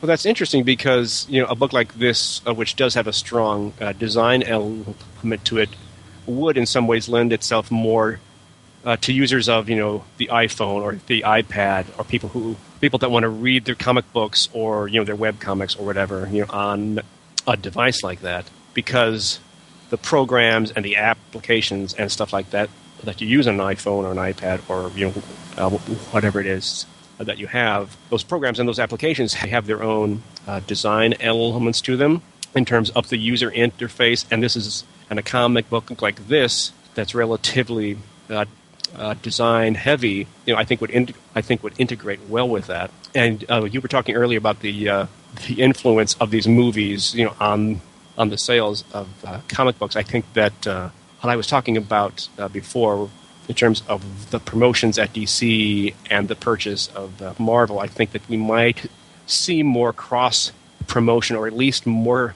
that we might see more coordination in terms of, when a movie comes out, making sure that there are ads, in the comic books that are for the movies, and in the movie that's for the comic books and the toys. If there's an animated series, like making sure that there's an awareness, trying to ensure that the kids that watch, I heard that they're going to make a new an Avengers cartoon, and like making sure that the kids that watch that cartoon know that there's a comic book, and also making sure that there's a comic book that's available that's appropriate, like a Marvel Adventures type of thing. Right. I think especially with Disney in charge and Marvel, I think that we'll see a little more of that age appropriateness cross marketing going on. At least I hope so. I'm a fan of that, too, of there being different lines of the comics that are accessible to different audiences. I think it shows that the properties have a lot of legs to them. Right. That, they can be, storytelling can be geared towards different audiences, and the characters lend themselves to a variety of different interpretations that are true to the original character anyway, slightly tweaked to be more appropriate to one audience over the other, and I think you can get just as good as stories. I'm a fan of all ages material. I think you can read both and get something different and just as interesting and entertaining and fun out of them. And you're right, to tie in with animated series and things like that, it's great to have a comic property that serves as kind of a launching point for, I think, kids as they get older. Then they can, then transition to maybe continuing to read that book, but also then jumping into a more mature offering. Because I love the all ages. I mean, when you talk about transitioning, it really is. I don't look at it as jumping off the all ages material. I look at it as now you can read this on top of that. You don't have to.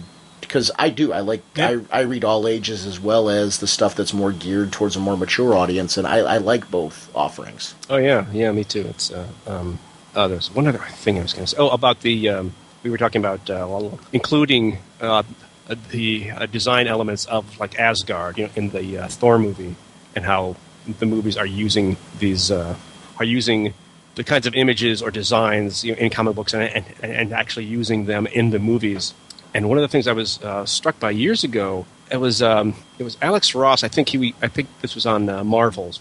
It may have been on something after that. But Alex Ross has this relatively realistic style, and there was one image that he did of some. It was a character, some sort of robot. I can't remember who it was, but it was a character that had a costume that was designed by Jack Kirby.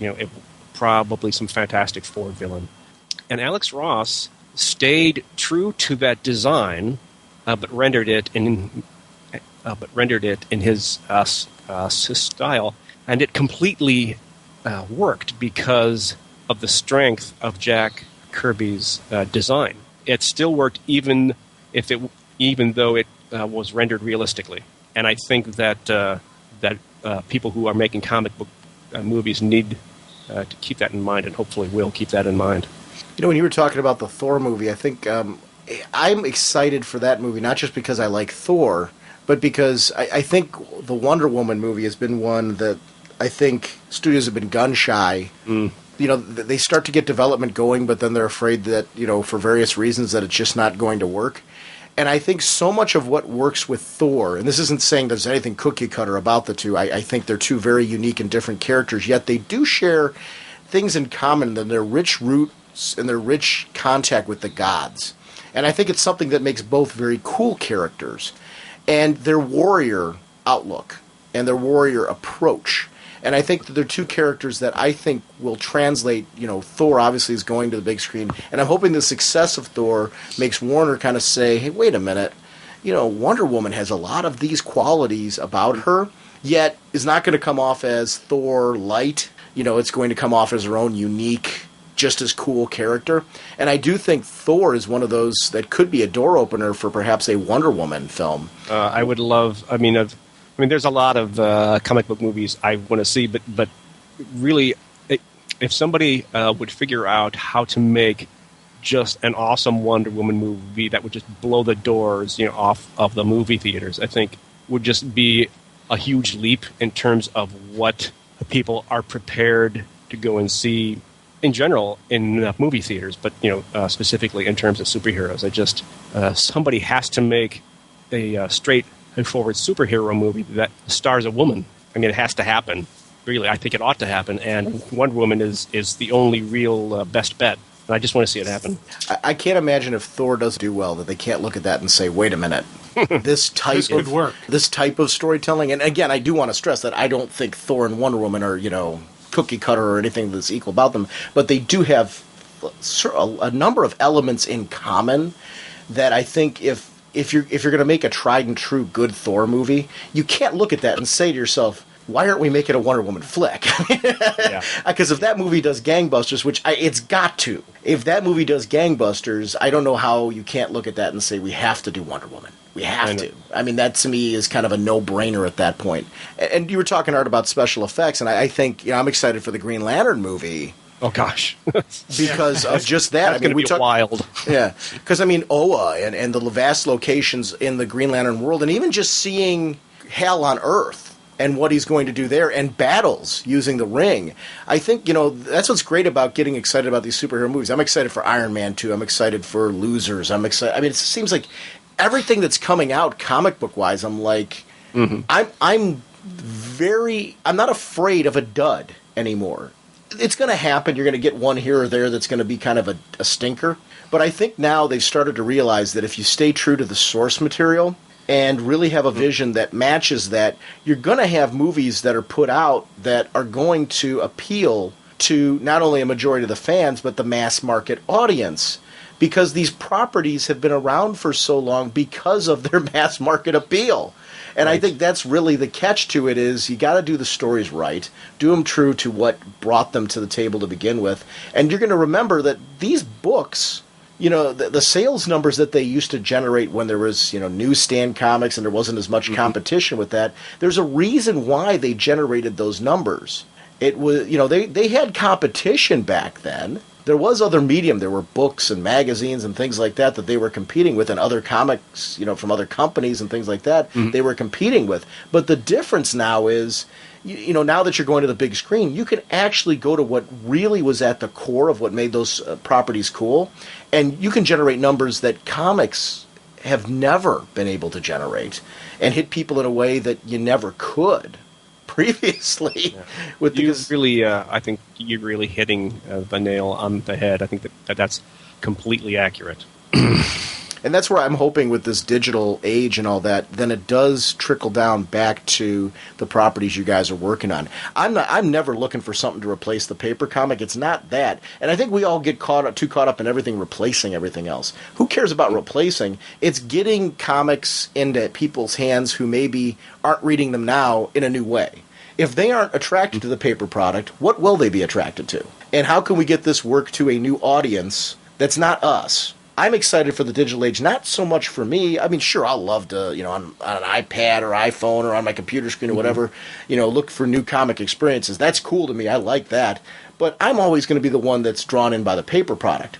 It's the audience of people that don't understand comics yet, the people that aren't reading them, they're going to come on board from this digital age, that I want to see. I want to see these books get the numbers they deserve.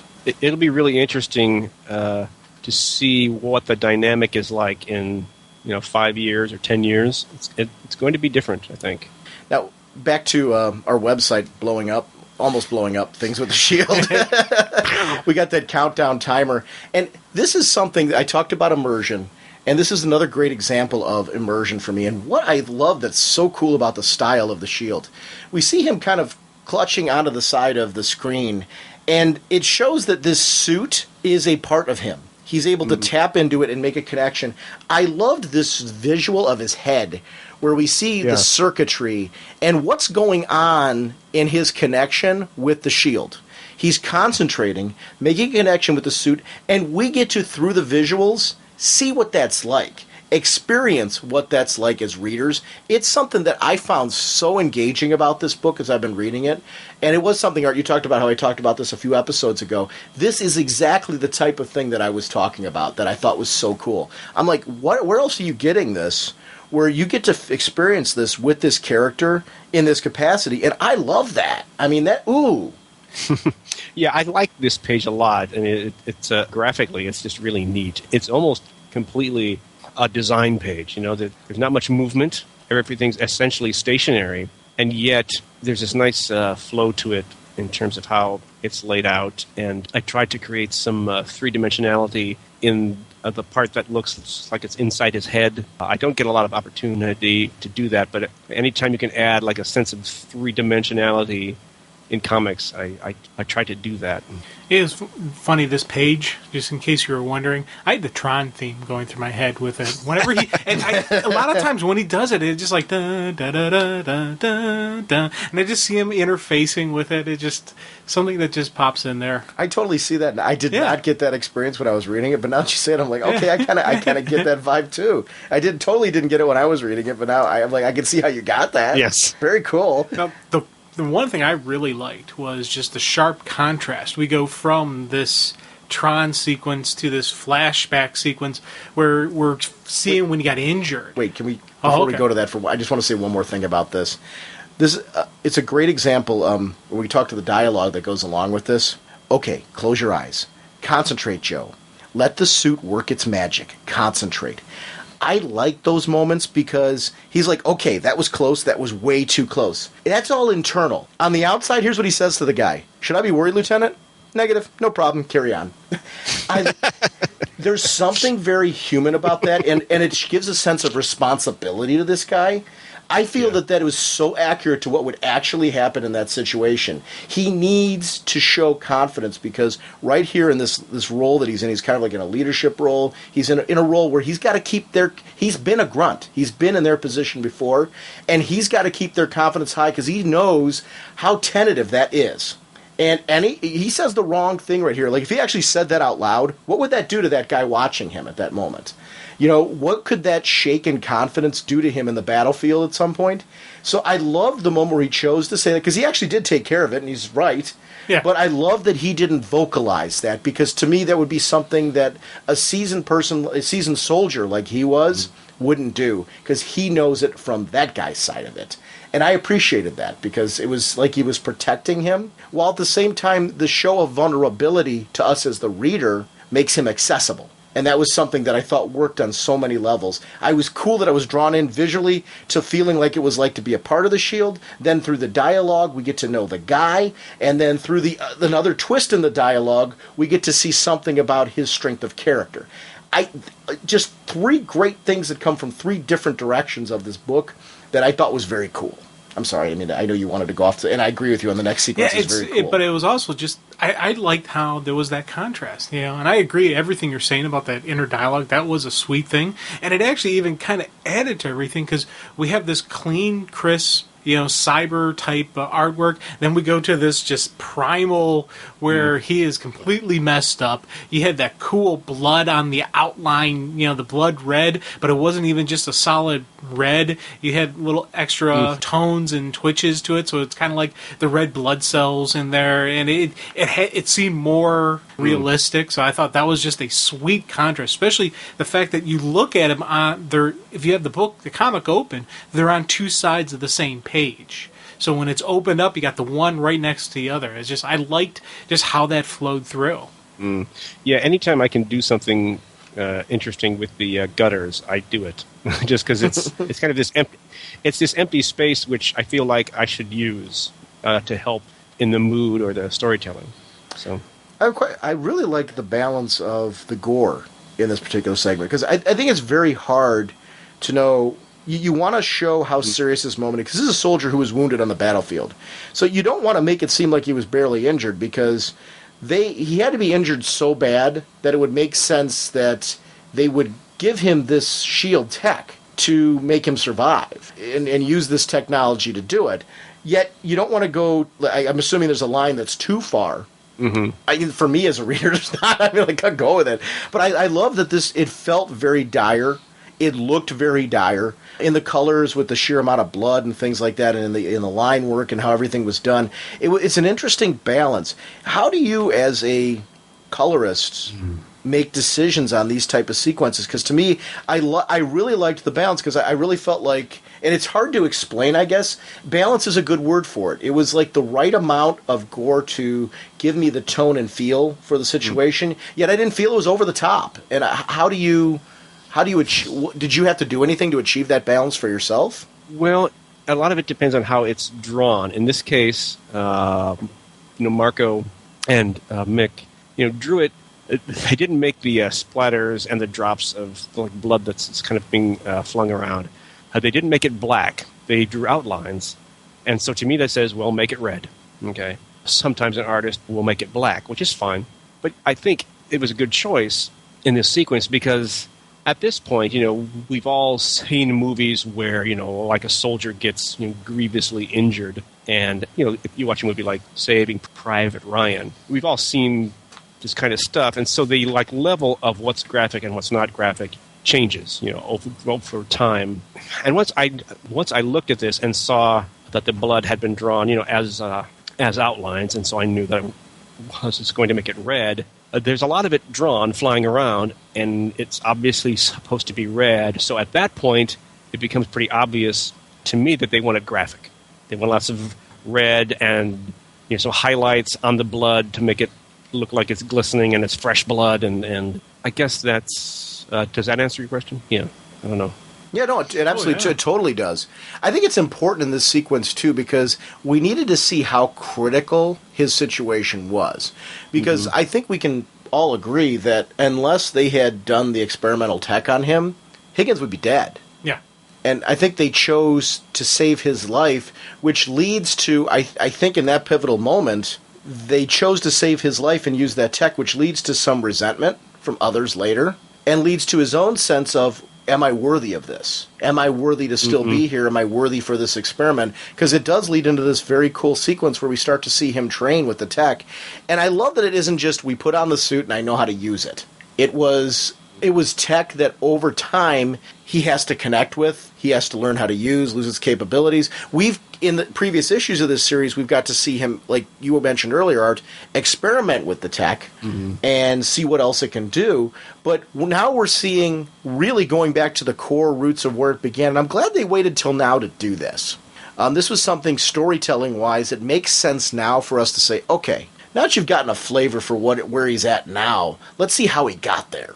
And what that was like and what drives the man on the inside. And these moments right now where we see him battling it out with that Staff Sergeant Cullen. And Cullen's bitter because Cullen's seen troops, and this is what I'm guessing is driving Cullen. Cullen's seen troops under his command who have died, who he feels should have gotten that tech over this guy. And he wants to make darn sure that this guy is worthy of the tech that they've given him. And he's testing his mettle. He is being hard on him. Basically, our boy Joe Higgins has gone back to basic training. Yeah. I like that he's being taught that he can't rely on that costume, the suit. That it's more important that he be able to be an excellent soldier who knows when and how to use a weapon. I think that actually is a good contrast, too, from what we've seen in him this issue. Because we've seen him this issue not just use the suit. He's picked up tech around him and used a combination of the enhancements from the suit and that tech to handle situations. And I do think that makes him an interesting character because of it, because we get to see different things out of him and different action opportunities, which I think are, for us as the readers, just a visual treat to see, like, okay, what's Higgins going to do next? You know, he can do the superhero stuff like smash through a wall or smash through a bunch of tech, you know, with a confidence. But then you see him pick up a gun and use, obviously, what's the sight work from the shield suit and the gun to enhance pinpointing a target on a giant weapon to make it explode in an instant. Those are that kind of combination of different kinds of opportunities for this character, I think, are what make him so engaging.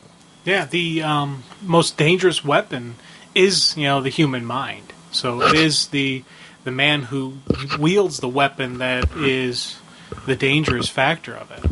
I loved, Art, your background choice with the elbow to the back of his head from the Staff Sergeant Cullen, that red there. Oh. That just looked painful in the way that it was drawn.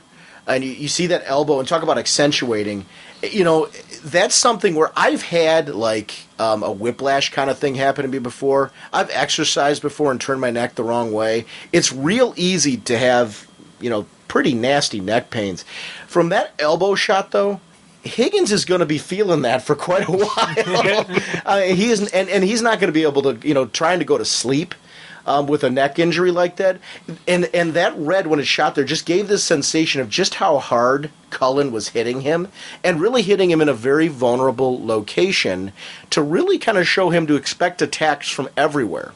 They aren't just going to always be right in your face. They're going to be behind you. But it was something where I got so much out of not just the pencil work, but the color tones used in the background, added this sensation of this is really fast, it's really hard, and it's very painful, and he knew exactly where to hit him. Thanks. Yeah, that's kind of my job, is sort of... And again, on this issue, I did, I think, a lot more of this, of using stronger colors than I had on previous issues. I guess maybe that's an example of that. After working on that 2-page spread and trying a bunch of things and using a little bit of Steranko influence, the rest of this issue, I just sort of threw colors around a lot. You mentioned that you got a lot of notes at the start of working on this series. When you get a sequence like the one we're talking about here, do you just get then the pencil and line work there from the pencil and inkler? I'm finding whole new words. Back to my regular language. Do you get like notes on this sequence as far as what their intention or tone was, or is that something that you as a colorist interpret at this point, or does that again vary from series to series? Usually, if it's a flashback, you know, in the script it will say it's a flashback, and sometimes there will be notes either in the script. In this case, I think there might have been something in the script, but I also got notes from, I think, Eric and from Marco about this flashback and how it needed to look different. You know, the palette or whatever. I'm not sure if I really altered my palette a whole lot. My tendency with flashbacks is, if it's an extended flashback, you know, like more than a page, if it's multiple pages or something, I tend to shy away from using. You know, usually in flashbacks, you'll use just like a more muted flashback, because that makes it look, you know, older somehow. I usually shy away from that if it's flashback sequence that's more than a page, because I think it starts to get, I don't know, it just seems weird to me. I just try to, in this case, you know, with the previous page 12, where he's having the flashback of the operation starting, or the operations, that was pretty easy because I just went with lots of red and the graphicness of it, and the stuff in the gutters to the splashes of red that Jim was talking about. And in the next couple pages in this flashback sequence, a lot of the panels don't have any borders, which I got from Marco, a separate file that had the panel borders drawn on it in pencil, and I just used that as a reference in terms of deciding where to draw the panel, basically, or the borders, you know, like where to stop it. Wow. And I just, you know, I assumed, you know, again, that readers are smart, and the design of how this sequence was drawn was different enough from the rest of the issue, the stuff that takes place in the present, that you know, that I didn't need to use a muted palette or a specific kind of palette. I like the experimental nature of comics nowadays. Like, everything you're talking about, to me, it's experimenting. Let's play around with this and see how it looks, and gives the book a different style to it. You know, the fact that you're saying, like, we he sent me a file with the penciled panel borders, but then, that just gave me a reference point for doing this. That means that really there was a lot of deliberate intention to make this book kind of experimental, kind of fun, to make it something that just, for fans, you can kind of go, wow, that just looks kind of different and has its own flavor to it. I like that nature of this medium, and I think it's something that when I see books like this with a lot of pop and a lot of, experimentation in it, it to me perks me up when I go to read it, because it's something that I think pulls me into the whole S.H.I.E.L.D. experience. And I guess that's what I label it as, Jim. It's the whole S.H.I.E.L.D. experience. But it is. Yeah. There's something about reading the S.H.I.E.L.D.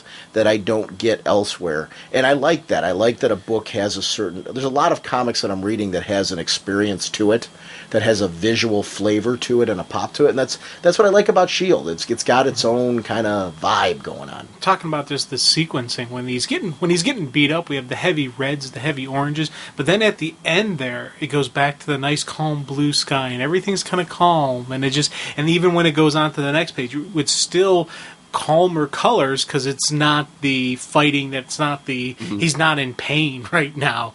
It's the aftermath, when he's first starting listening in to other conversations with the suit, and just it's that changing kind of like flow through once again, because you were talking about how it's not a traditional panel, but it does have like elements of the traditional panel, and you're seeing the colors, the oranges, he's spitting out blood, and then there's just that it ends on that blue sky background. I thought that was just a nice flow through of going from pain to calm. Thanks. I like this page. Yeah, I think it looks pretty decent. For our listeners that aren't reading this book, here's a great reason. We've gone through all the visual reasons why you should read this. Listen to this sequence. Woof. Do you have any idea what the capabilities of that suit actually are? It's not just a weapon. It makes you a one-man force multiplier. It improves you, and by extension, it improves the unit you're working with. And by God, you need improvement. Yes, Sergeant. You were infantry, right? Yes, Sergeant. But here you are, on my God-blessed qualification course, ahead of men that earned that place where you're standing. All because you've got a good tailor. How's that sit with you, Lieutenant? You like that? I hate it, Sergeant. Good. There's hope for you yet, then. Come on, the whiz kids want to run you in your, it's this whole lab rat wheel thing they want to do. But I loved at that moment the sergeant was feeling him out. How do you feel about this? This is what you're being given, a gift here. And there's men in my squad, there's men that I've worked with, there's men that are no longer here that deserve the spot that you're in. How do you feel about that? He's teaching him to be humble. He's teaching him to think. But I love this whole thing. You're a one-man force multiplier. It's not about you're a one-man army. And we see him with his team earlier on in this issue. And I love that we get to see right from this get-go. The whole point with this was not to send him in alone. Sure, we could use him because he's special forces and things like that. We could use him on solo missions where it's necessary. But it's also when we send in troops to have this guy there, you are going to be training you to be an equalizer, to then take and make those men that much more effective because you are present. So it's not about you taking the place of them. It's not about them being gone. It's about you being another tool on the battlefield that then makes them more effective. I liked that whole sequence because it gave me a whole vibe for what the purpose was of this suit from the get-go. And how he is, once again, this is not crafting a superhero. It's crafting a soldier. Cool. Yeah, I agree. Now, on this next page here, we get to see things again a little bit more calm. I like these bits. It seems to be something in the art styling that I've just always dug. The circuits in the background all the way through. This is where we get to see that his suit is sort of, his connection to the suit is sort of waking up, where he's starting to be able to communicate with it. It's starting to talk to him. And for the first time, he sees that conversations that are far away from him, he's got augmented hearing. Yeah. He's able to hear some of them and pick up on things and that can be good and bad. That's a double-edged sword.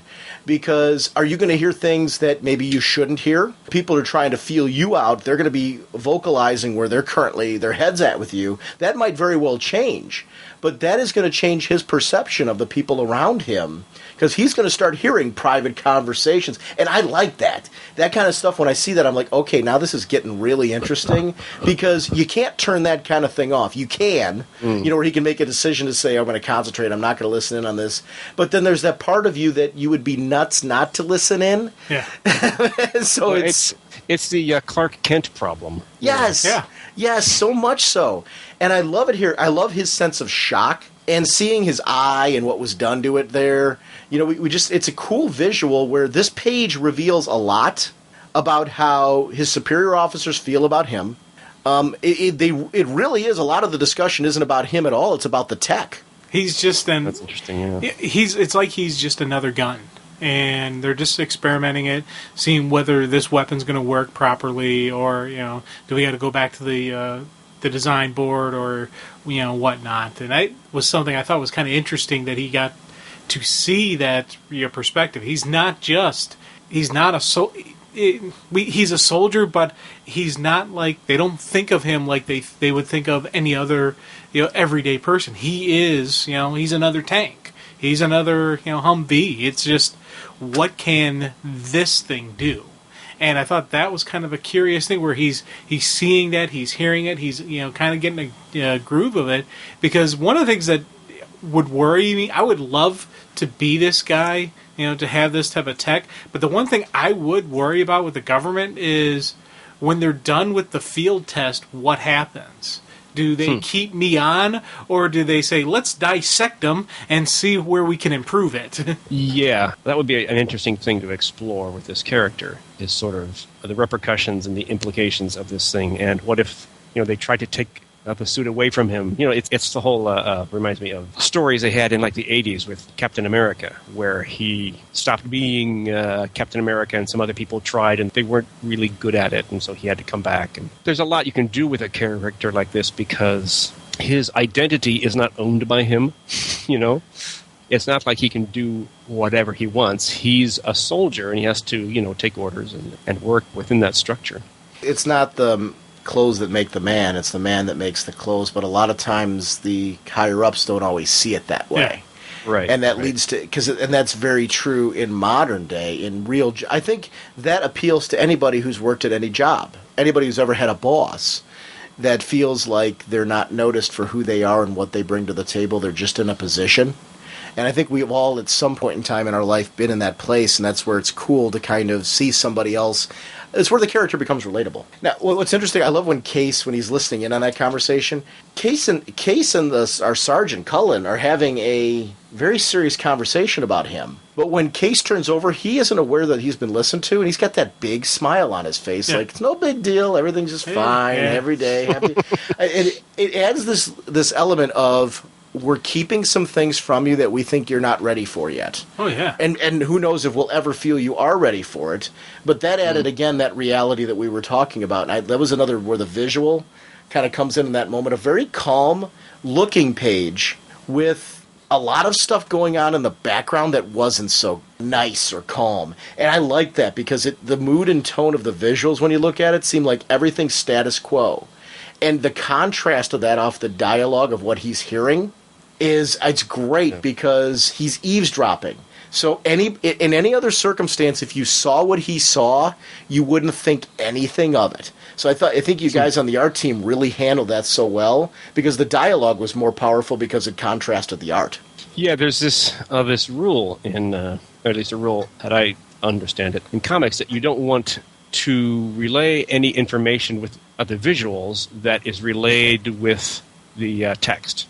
You should be ideally creating layers of information or storytelling, at each of those levels, in terms of the narration, spoken words, the design of the drawing itself, the storytelling of the colors. Each of those ideally, adds a layer. And I guess what you're talking about is the contrast, or those extra layers that enriches the storytelling. We flash from this into the sequence where they're now at their base, and being debriefed. And I'm glad this was chosen to be put at the end, because I think you really needed the action to just kind of get you really excited about the issue. Now I'm at the point where I want to know what's going on. And I love that this is obviously coming off of some of the intel from the guy they brought back, some of the intel they gathered from computers and things like that.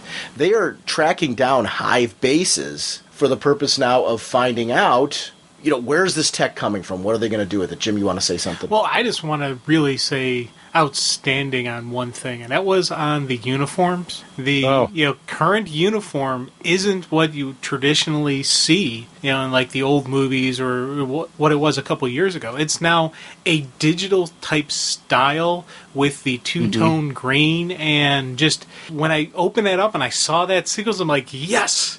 That's the current uniform, and that's what they would be wearing. And I was like, outstanding. So I got to ask, did you know that? Did they tell you, hey, this is what it is? How'd that come about? I knew that. I was in the Army, actually, for a couple of years back in, a long time ago. and so it's not like I know a lot about it. I have enough exposure to it that I know that there are different kinds of uniforms, and that some of them are camouflage and some aren't, and that there are different kinds of camouflage uniforms. And also just in working on different scenes in this, especially early on in the early issues, like the stuff in Bialia. Yeah.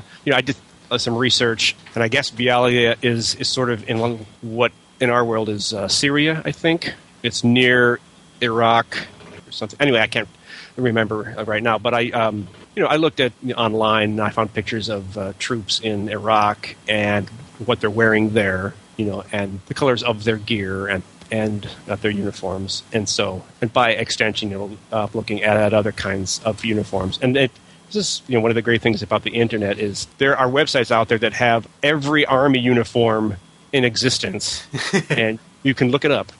Oh yeah. So there's really no excuse to just say, their uniforms are green, and just make it greens.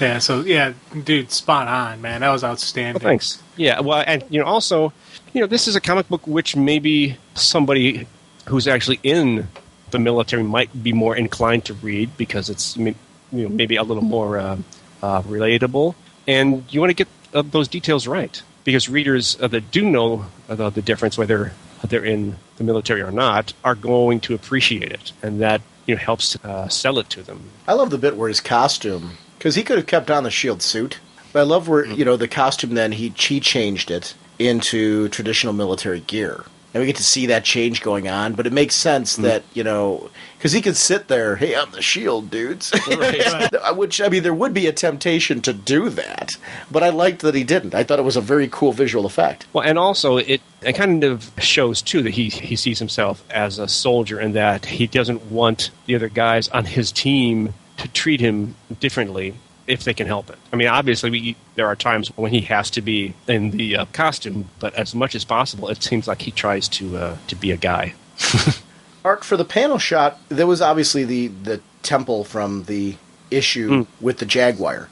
Do you pull then, is that pulled from that issue, or was that drawn in new? I liked that it felt like it was right from that issue, because to me it felt like they're looking back and analyzing the same area. Where did that come from? Oh, I just went into my files. I've got each page I work on. I have like 3 versions of it. One version has all of the layers, and it's the full resolution, all the layers, all the special effect layers, and all the weird little bits of text that I stick in the point of view panels. Another version of the file looks the same, but it's just got one layer. Everything's flattened out, and that's the file that gets sent in to the publisher. And then I've got smaller, lower resolution versions, which are easy for sending in emails or just for review purposes.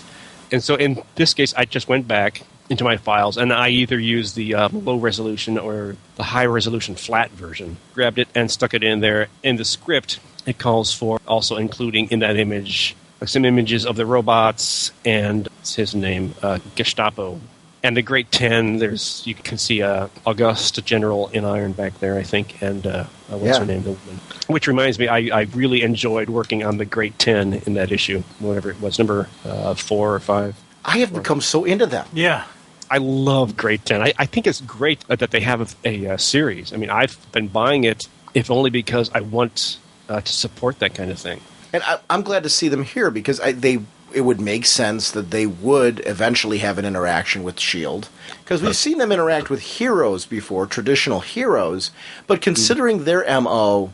and the S.H.I.E.L.D.'s M.O., now they're coming at it from different political philosophies. And because of that, there's that tentative relationship. Like, it never should feel like they completely 100% buddied up. It is two different countries, two different political agendas who meet, and when they stop fighting, they don't fight because there's that tentative peace agreement where you kind of don't want to. But I love that every action that they take could cause an international incident. You know, the wrong... And that felt so... You don't feel that always with a superhero meeting somebody from another country, but you immediately feel that in this case with soldiers meeting soldiers from other countries. And that distinction was really cool. That's interesting. Yeah. They're all soldiers. You're right. The Great 10. They are employees of the Chinese government. And the cool thing about that series, again, actually, it's a cool one to talk about at the same time that we're talking about this right now, because similar to what's being done in this issue with the S.H.I.E.L.D., anybody who's reading the Great 10 right now that's not reading the S.H.I.E.L.D., what I love about that series is the fact that each issue is spotlighting the characters, kind of going in and telling their background. Right now in the S.H.I.E.L.D., this issue starts to go into his background in a similar fashion. So anybody who's listening is going, oh, I like the Great 10, and I haven't been picking up the S.H.I.E.L.D., it's a great time to pick up this book for the same reason you're enjoying Great 10, because this issue very much so is going back into his background, while it has a present-day story that is very interesting that's developing within that. So it's And Great 10 is another example of a book. There really isn't anything else like it out there. I think it's really worth reading. It's actually one of my favorite books right now. Yeah, I agree with you. Every issue each month, because it's something different every month. Yeah. Now, looking at it, we're continuing the debriefing at this point. I love how this debriefing turns into giving information, but then once he starts revealing Black 7 and the actual danger of what they're going to do, the intensity kind of grows, because they're showing all kinds of different tech. They're showing all kinds of different problems due to the tech, or issues that are coming up from it. And he's basically saying, if we don't destroy all this stuff, we have the potential of setting up either a terrorist or another foreign power with major... And I love how it just visually... There's a grim nature to his face in the shadows there, where, he's basically laying it out for them like, we are the last line of defense here. If we don't complete our mission, if we don't accomplish our goals, and that sense of... He reminds me of like Colonel Troutman from Rambo or something like that in these moments, where it just... In that moment, you're like... Because I always loved that character, because that character was very believable in the intensity that he was building. Whether it was in First Blood, where he was helping to kind of track down Rambo, or in First Blood Part 2, where, he was on Rambo's side and kind of laying out the mission for him, there was this kind of intensity, this visual intensity you get from this guy right here. And I liked that, because you felt like afterwards, I wanted to go with him. I'd be useless, but I wanted to go with them at that moment, because your Rambo movies well. I do. I love these kind of. I loved Commando. A lot of those 80s, soldier type of action movies. I always liked those, and this does a nice balance of being realistic yet having the action movie vibe as well. I think it's kind of a nice balance in this, because Jim, you are loving the authenticity. Yeah. In various areas of this one, whereas me, where I don't know as much about the authenticity as you do, I'm getting into the whole, like, action kind of high five, want to grab a friend and go, ooh, did you see what they just said in the S.H.I.E.L.D.? I mean, it's got those moments, so I mean, I like that about this, and it really is due to the drama that's set up on these pages, where talk about really building to wanting to read the next issue and seeing how this crew deal. And I like that it's a crew, too. It's the S.H.I.E.L.D. and his soldiers that he's working with, how they're going to deal with what comes next. But then the twist that he's got a new partner, and you flip the page and the new partner is... the Brain Emperor. Yes! Yeah. And I love how he gets more red as we see the close-up to him at the bottom. Like, he's got that kind of, like... red violetish look up at the top. He just looks all evil at the bottom. Yeah, this is the fun part of my job. Is just occasionally you can just go hog wild. here's the thing. I actually took it as being one of those, again, we're seeing things through his eyes. Initially, when he first looks at him, everything's fine. But once he sees who it is, it's kicked into battle mode. The shield armor now is activated, saying threat level identified. Let's get ready to throw down right now. Wow. So that's how I took that whole sequencing, and I was really eating that up because I'm like, yes, the system's coming online. It's recognizing, it sees the threat, identifies it, so it's not even like he has to flip the switch anymore. It's, taking, I don't want to say taking over, but it is like, a teamwork. It's kind of like Jaime with the Scarab, where, it's another like sentient life type deal going on, working together with him. Well, there's a little bit of throwing down at the beginning of the next issue. I loved the sense, though, that, and this is where comic is art. It's, you interpreted this differently than I do, in the sense, but I loved your interpretation when you were going through it. I'm like, oh, wow, okay, I can see how he got to that. That's not what I saw. I just saw it just being him drawn as evil, and that was, we were trying to build off of like, ooh, this is, now how's the shield going to deal with the evil guy? But then, if you look at the dialogue with the alert, and how it gets down there, and we see that the shield suit is analyzing him, I can totally see how you arrived at that, and I think that's very cool. I love that. I love that about comics, that you can have a conversation afterwards about things that aren't spelled out on the page. And I'm a fan of, not everything needs to, and nor should it be spelled out. There should be things that are left open to fan interpretation, just like any other art form. I think we do that with films, we do that with, not every little thing is spelled out and spoon-fed to you. Some of it is, how do you, let's set up a tone and a mood and see how they react to it and feel about it. And that works here for me on such a big level. No, nobody likes being spoon-fed. No. Or at least if you've got any imagination, you don't. Art, I would like to have you back at some point, maybe when Widening Gyre wraps up, if schedule-wise what looks good for you, to come back and talk about that book, because I'm a big fan of that as well, if you'd like to. Yeah, well, I would love to. I'm trying to think. I haven't actually read all the way through the script for issue number 6, which is what I'm working on right now, of Widening Gyre or Gyre or however it's pronounced. I don't know. I could be totally off on it. I think it's Gyre, but my understanding is that number 6 is kind of an endpoint, and then there's kind of a change after that in terms of what's happening in the story. So, yeah, I think that would be a good juncture. There's something that happens in issue number 6 that makes me think that maybe this is. I'm not going to say anything. Never mind. I don't want to ruin anything. Well, it was originally billed as being 2 6-issue minis. Okay. Yeah. So yeah. That was my understanding initially, yeah. Kind of like what they did with Mad Monk and I forget the name of it. It was a 2 Matt Wagner Batman. Yeah. And there was one 6-issue miniseries, and then the second 6-issue miniseries was a sequel to it that occurred. It came out 6 months or so afterwards, and I think that's what they're going for with this as well. And I definitely would like to have you come back on and talk about it, because I'm a huge Batman fan, and this has been a series that plays so much off of the current Batman kind of story, but also plays off so much of his classic history that I think it just begs to be talked about. So if you would like to, I would love to have you back for issue 6 to talk about that. And the Breaking Point would be great. It's been an interesting book to work on. It's a very different art style, and so I'm coloring it a little differently. And also, one of the fun parts of my job is as for example, on the Widening Gyre, I got to color the Outsiders, the Masters of Disaster. Who else? Poison Ivy, the Joker. It's all of these characters who I've never used before or never worked on a comic book that has them in it. And so, I get to choose, what shade of green is Croc, You colored a very sexy Poison Ivy. Yeah. Oh, yeah? Okay. That was very, the artwork on that, I really enjoyed.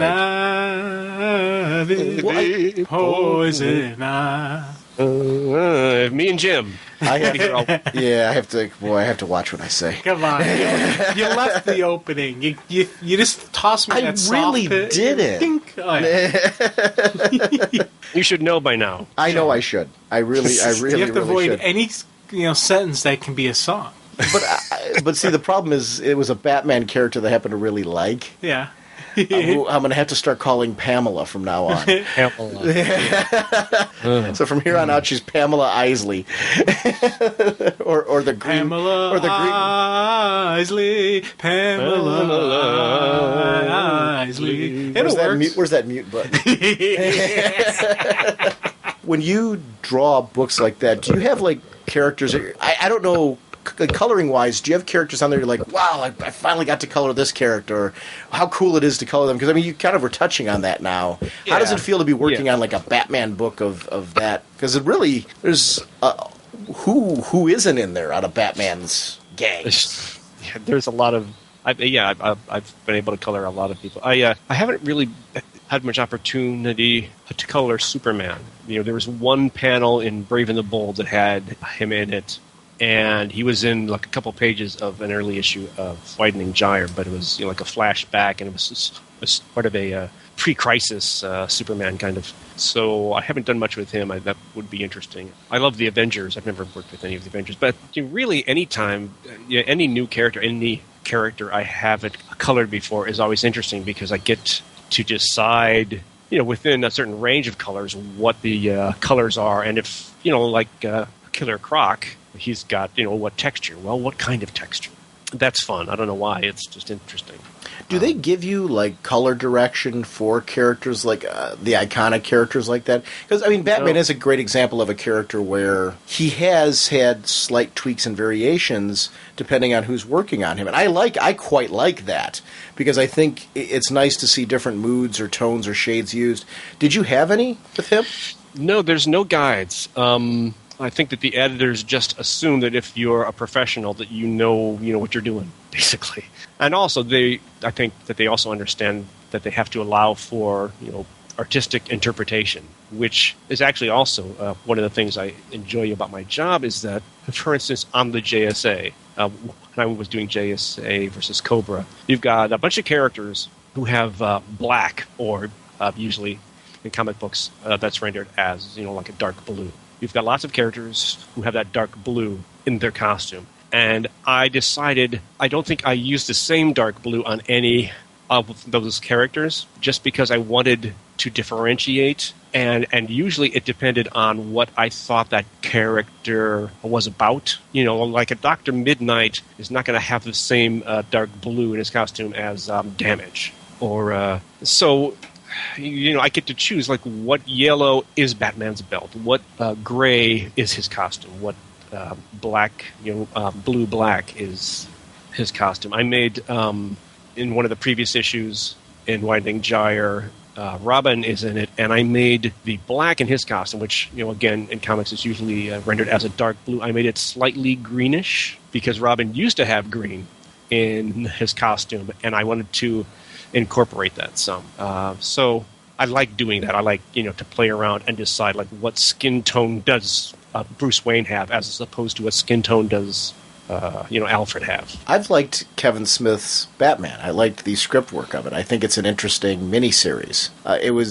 It's something that I'm glad that it's not in continuity, in the sense that it's just a good Batman story, and that's what I'm a Batman fan. I like stories that are sometimes written as their own contained miniseries because I think it gives the creative team some freedom to really kind of delve into what they feel is their iconic Batman, what parts of his history they want to pull in and really focus on. And I think you get an interesting Batman story that way. I love the current continuity, but it's always fun to have these explorations along with it because of how long the character's been around. It's fun to do that. And I think this really is. It gets to the roots of, who his Batman is. It gives the art team a chance to kind of explore that. I geek out at the fact that, like you were saying, there is no color direction for you, other than, if you put Batman in pink, I'm sure the editor's going to come back and say, Art, we got to have a little talk about Batman. I mean, you got to do a little background research. We need to have a chat. There's one spoiler I can give on Ish number 6. There's a scene where he's in the Arctic, and I emailed my editor on that, Michael Martz, and his assistant editor, Janelle Siegel, and Walt Flanagan, the artist, and Kevin Smith, and said, I want to do like an Arctic suit, here, like a white costume. And it turns out that that's what like Walt had in mind, and so we see Batman in like an Arctic suit, basically, which is how did I refer to it? It's the little 1980s action figure, but it works. Cool. And that's my experience growing up with Batman was that. Yeah. That he would wear different outfits for I mean, there was always the classic, iconic Batman suit, but then there were special circumstances where he would don his Bat Arctic suit or something like that. And, I mean, that would make sense that functionally a human character who has human limitations would do stuff like that. And I think it's why, like, characters like Owlman from Watchmen, there's the immediate connection to Batman, even though that he was more meant to be the Blue Beetle archetype, that he gets connected immediately to Batman because people growing up with him with the gadgets and gizmos and stuff like that kind of connect to that right away. I think that's cool. Yeah. And that had to have been fun. Well, I thought we weren't going to talk about Widening Gyre. Yeah, well, well, it's a little teaser of our conversation we're going to. I wanted to thank you, Art, as always, for giving us time to chat about the Shield. I'm so glad that we had you on for this book because I'm glad, especially with this issue number 7, because it is a good kickoff to the arc. I think it's a good time to rally people who aren't reading this book into why it's so darn cool. It's been a favorite book of mine. It's funny how I've grown to love the character over time. And it's been a gradual getting to know you build with this series. And he's a character that now I am going to follow in appearances wherever he is because I want to know what Higgins is doing next. I like the character a lot, and it is due to style. And this book is nothing but style. It looks fantastic, it's got a great story, and it is just a visual piece. So thank you so much for coming on to really give us more insight into what the creative process is like to create a book like this, because it's different. And it's great to see just how much, you talk about layers in what you do, just how, you have to deal with layers in the art. But it shows further to me the layers that go into creating a comic, from the writing to the art to the colors, all of it kind of coming together into making a special experience that when you get something magical like the Shield, it's something that, for anybody that's a fan of comics that's not picking this up, that if you like a great story with some really cool art that is just playing with how you see panels, if you're not picking up after this interview, if you haven't got a reason to go pick it up, I don't know what'll get you to pick this book up, because this was it was a great discussion over what makes this book great. Well, thanks for having me on and for choosing this as, like a focus of an episode. I think it's a neat book, and I really enjoyed working on it.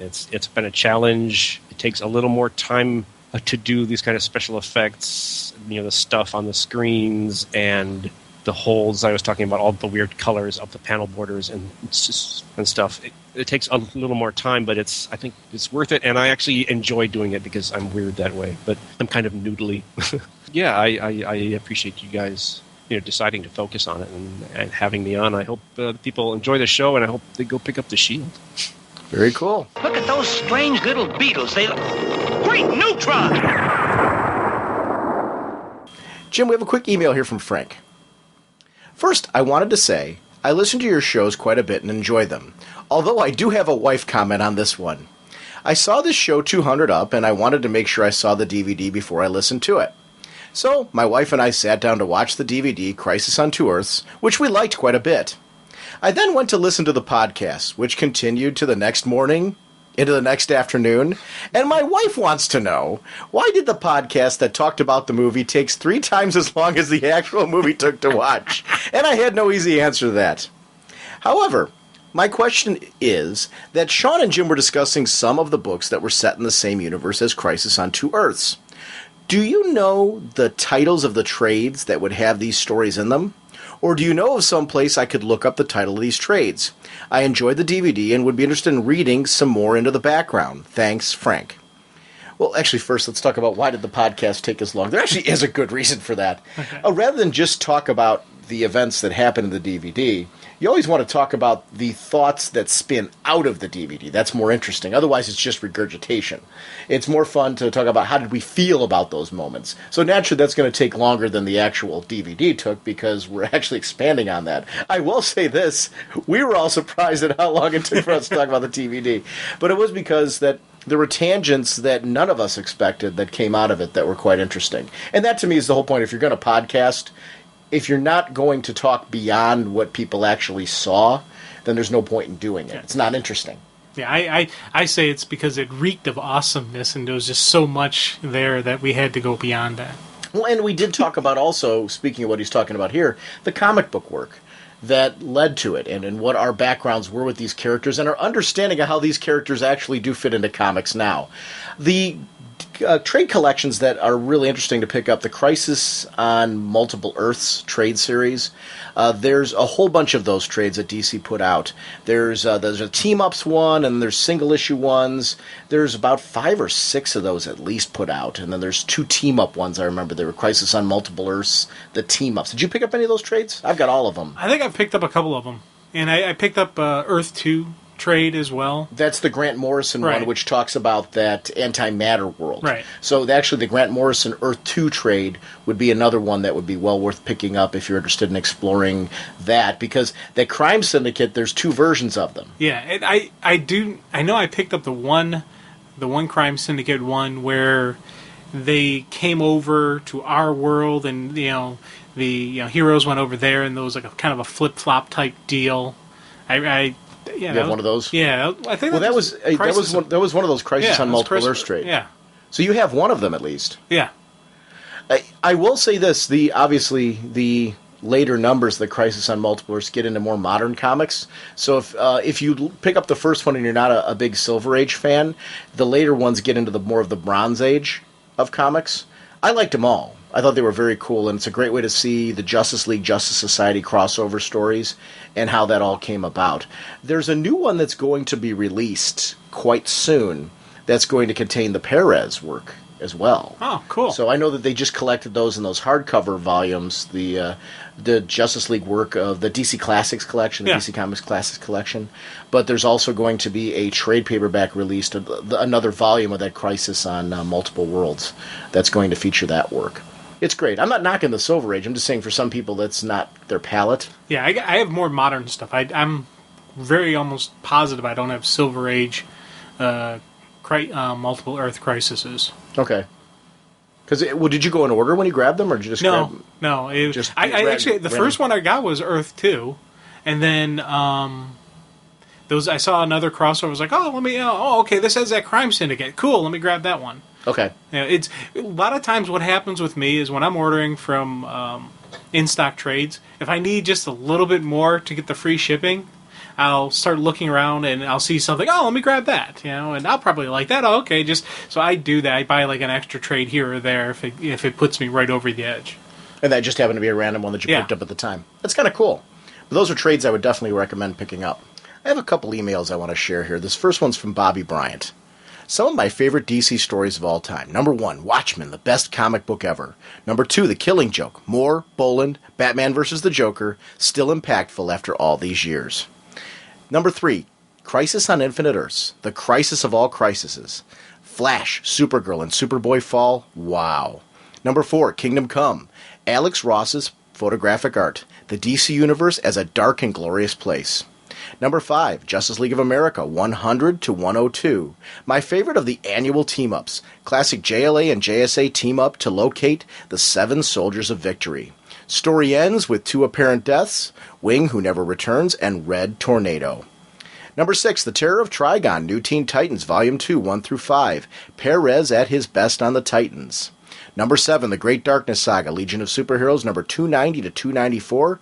Darkseid against the Legion as Giffen develops his unique style.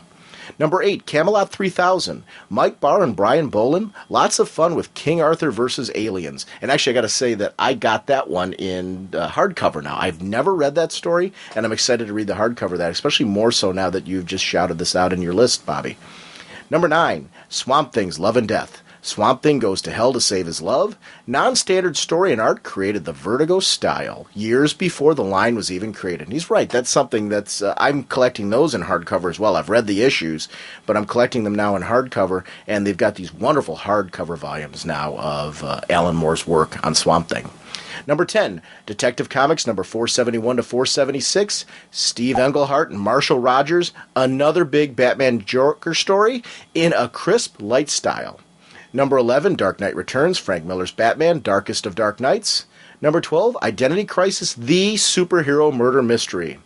Number 13, Legion of Superheroes, The Conspiracy, Legion of Superheroes Volume 2, number 47 to 50, 4 Legionnaires in a vicious battle against the Time Trapper at the end of time. Incredibly satisfying ending if you've read the Legion for 20 years.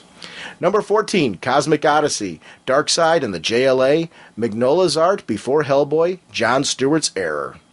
Number 15, Mr. Miracle 1 through 11, my favorite of Kirby's 4th World Series.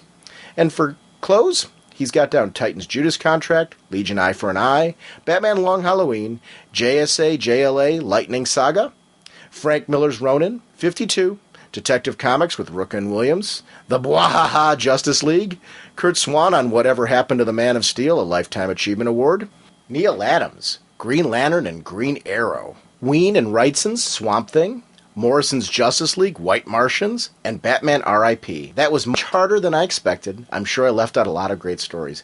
That's the funny part. I'm actually going through and making my list, and I've been doing this since I announced the idea, and I've been tweaking it and retweaking it because I can't list every DC Universe story of all time that I thought was great, so I'm trying to really break it down to what I think are the greatest, figuring that like after I'm done with my list and I share them on the show, I'm hoping that, Jim will have obviously some different ideas and stories, but there'll be things that people say, Sean, you missed this, and here's ones, these were my favorites. And I'm hoping that's the whole point that comes out of this, and it spawns a discussion in the forums, and for people maybe to do it on their own blogs and things like that. Because I think the whole point of what I'd like to see out of this is just to give people who are like looking for that next story, because we get that a lot on the show. What should I read next?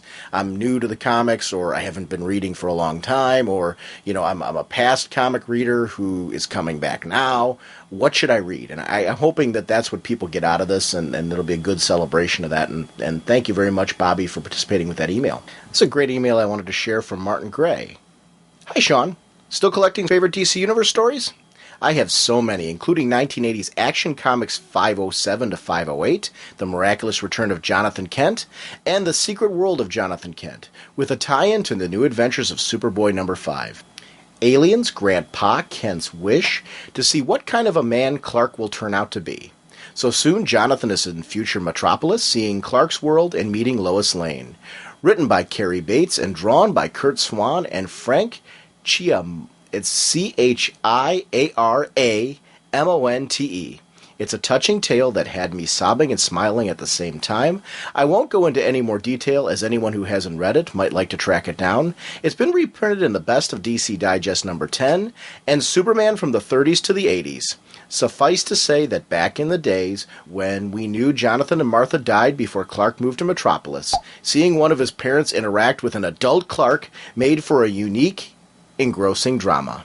And I want to say that's Martin Gray from the dangermart.blogspot.com blog. And definitely check out his blog. I check it out every week to see what new things Mart's posted. I usually post on the forum. I got to get back to doing that actually now that our forums are back up when Mart posts a new one, because usually he's kind enough to post in the forum that, hey, there's some updates on it. But we got a direct link on our website under favorite blogs to Mart's blog, and it's fantastic. So if you haven't been checking it out, please do yourself a favor. Just some great reviews of comics. Not just DC, it's all across comics. Mart does a wonderful job of just doing some amazing, amazing reviews. So thanks, Mart, and thanks for participating in this, because it's very, very cool. G'day, mates. Deadpool from the forums, or Ryan Eddie Edmonds. First of all, guys, I want to wish you a big congratulations on reaching your 200th episode. I believe I actually started listening to you guys around your 100th episode, so it's hard to believe that that's all gone by so quickly already. I can't imagine how many hundreds of hours you guys have put through there onto your Lisbon page. It's just incredible. Now, I believe that the topic for tonight's podcast is the best DC books of all time, and I've only managed to scribble down a couple here. Can't wait to hear what everyone else has to say. First one on my list is Gotham by Gaslight. Now, this was the first DC book I ever picked up. Beautiful Mike Mignola art. Started a lifelong obsession for me there with Mike Mignola. Story of Batman in the 18th century. Really great stuff that actually had me believing Batman was set in the 18th century for years and years. 19th century, I'm sorry, I always stuff that up. Batman versus Jack the Ripper, for anyone who didn't know the story. Next one, you're probably going to get this one a lot. I tried to steer clear of a lot of the obvious ones. but I do have a very big place in my heart for Dark Knight Returns. This was the first book when I really started getting into DC that I picked up. I decided one day that I was going to read some Batman. Trades were sort of, I'd only really just discovered trades, went to a comic book store, which would one day become my local, was putting a couple of books on the counter. The really great, best comic book store you'll ever find asked me what I was doing. I said I was getting into Batman. He asked if I'd read Dark Knight Returns. I said no. He said, why not? I said, I was looking at it, but it was a $25 trade. And, you know, I was picking up like the $15, $16 trades at the time. And he said, no, you got to read this one, and actually mark down Dark Knight Returns to $16 for me. So I put back another trade and picked up that one. And it was definitely worth it. And even on their front, because they got me for a lifelong customer. I'll even put it out there. Comics R Us on Burke Street in Melbourne, Australia. Best comic book store you'll ever find. I could fill up this whole voicemail with just stories of how great of a store they actually are to their customers. So if you're ever in Australia, that is definitely the store to check out. Now, the next one on my list that I do have to give credit for is Marvel vs. DC from the 90s, which a lot of people really probably don't have that many fond memories of. The story itself, I actually don't mind, but it is very 90s based. Still, I grew up, you could probably figure it out, by Deadpool being my code name. I grew up a Marvel kid. There were a few kids in my school that read comics, and there was very much a Marvel vs. DC vibe. You did not buy DC books on my schoolyard. And it's really funny because we had this Marvel vs. DC vibe, but no one read DC because we were all scared the other kids would hate us. It was definitely a Marvel school, if anything could be said. And we knew Batman and Superman, of course, but then this Marvel vs. DC came out, and this was back in 90s hysteria. And I know the crash was starting to happen already at this time, but remember again, the accent, I'm in Australia, you know, fads tend to be a couple of years behind. And so we all thought Marvel vs. DC was going to be the book that got us rich. And I remember it actually being, when a new issue of this came out, someone would bring it into school the next day. We'd all find out that issue was out, rush home to get money off our parents, to rush to the newsagents to pick up the latest issue of this comic before it sold out there, because we thought, you know, how this is going to be the one that's going to... we thought it was worth $75 the next week, basically. It was like that. Really fun memories there, but with me and my DC reading, this is what introduced me to a lot of DC characters. And years later, it was about 2004, I started really reading DC. Whenever a character popped up, 90% of the time in my mind, it was, oh, that's that character from Marvel vs. DC. And it was really a great tool. They also had those little guides in the back, first appearance, who the character was, their powers. I was even so novice, I actually thought that they invented Lobo for the series just because there was no one in the DC universe that could take on Wolverine. Bit sacrilegious, I know, but what can I say? I was 10 years old. Another book I want to give a cry out for is JLA by Grant Morrison's Rock of Ages. Another book I picked up on in my early reading, mainly because it had the JLA with Batman, and it had Darkseid, who I was interested in reading, but didn't know. A big effect this had on me in my DC reading was, spoiler alert, at the end of the story, Darkseid is actually killed by Green Arrow and the Atom, who were two characters that didn't really blow my mind at the time, but that taking down Darkseid is quite impressive. So it really did show me that DC had more to offer outside of Superman and Batman. Now, with Suits, another one of the books I picked up early in my reading of DC was The Death of Superman, and I'm sure I'm not alone there. I'm sure a lot of people did it. But I actually do think this series is underrated. It had some really great stuff by Dan Jurgens. I know people hype it in there a lot with the 90s hysteria, but if you go back and read, they did this wonderful thing where once Superman starts fighting Doomsday, the panels on the 5th issue before the end, there would be 5 panels per page. Every page had 5 panels. Then the next book, every page had 4 panels. Then the next book, every page had 3 panels. Next book, every page had 2 panels. And finally, for the last book, it was all just splash pages there in the end. And I know a lot of people look at that last issue where Superman died and said, oh, look at this is 90s, it's all splash pages. But if you go back, there really was a great storytelling technique going across the whole story there. So that is definitely up there with one of my favourites on that side.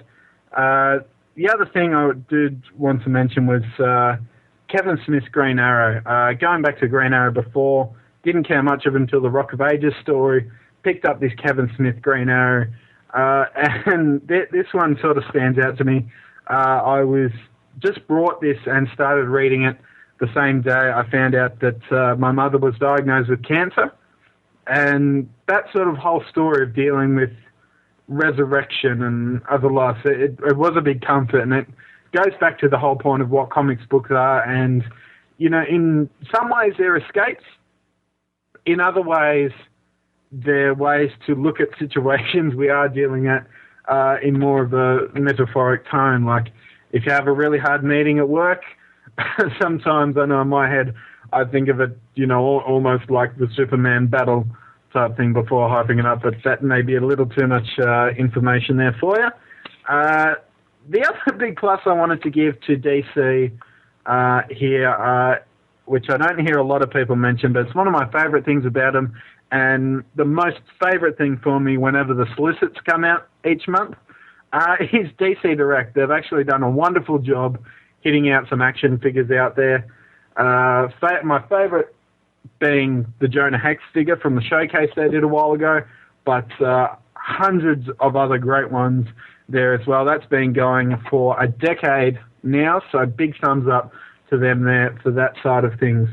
Now, I don't want to take up too much of your room on this voicemail.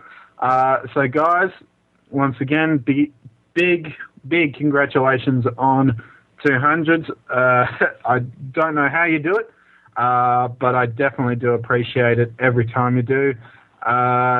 The only thing I can ask for is longer episodes, guys.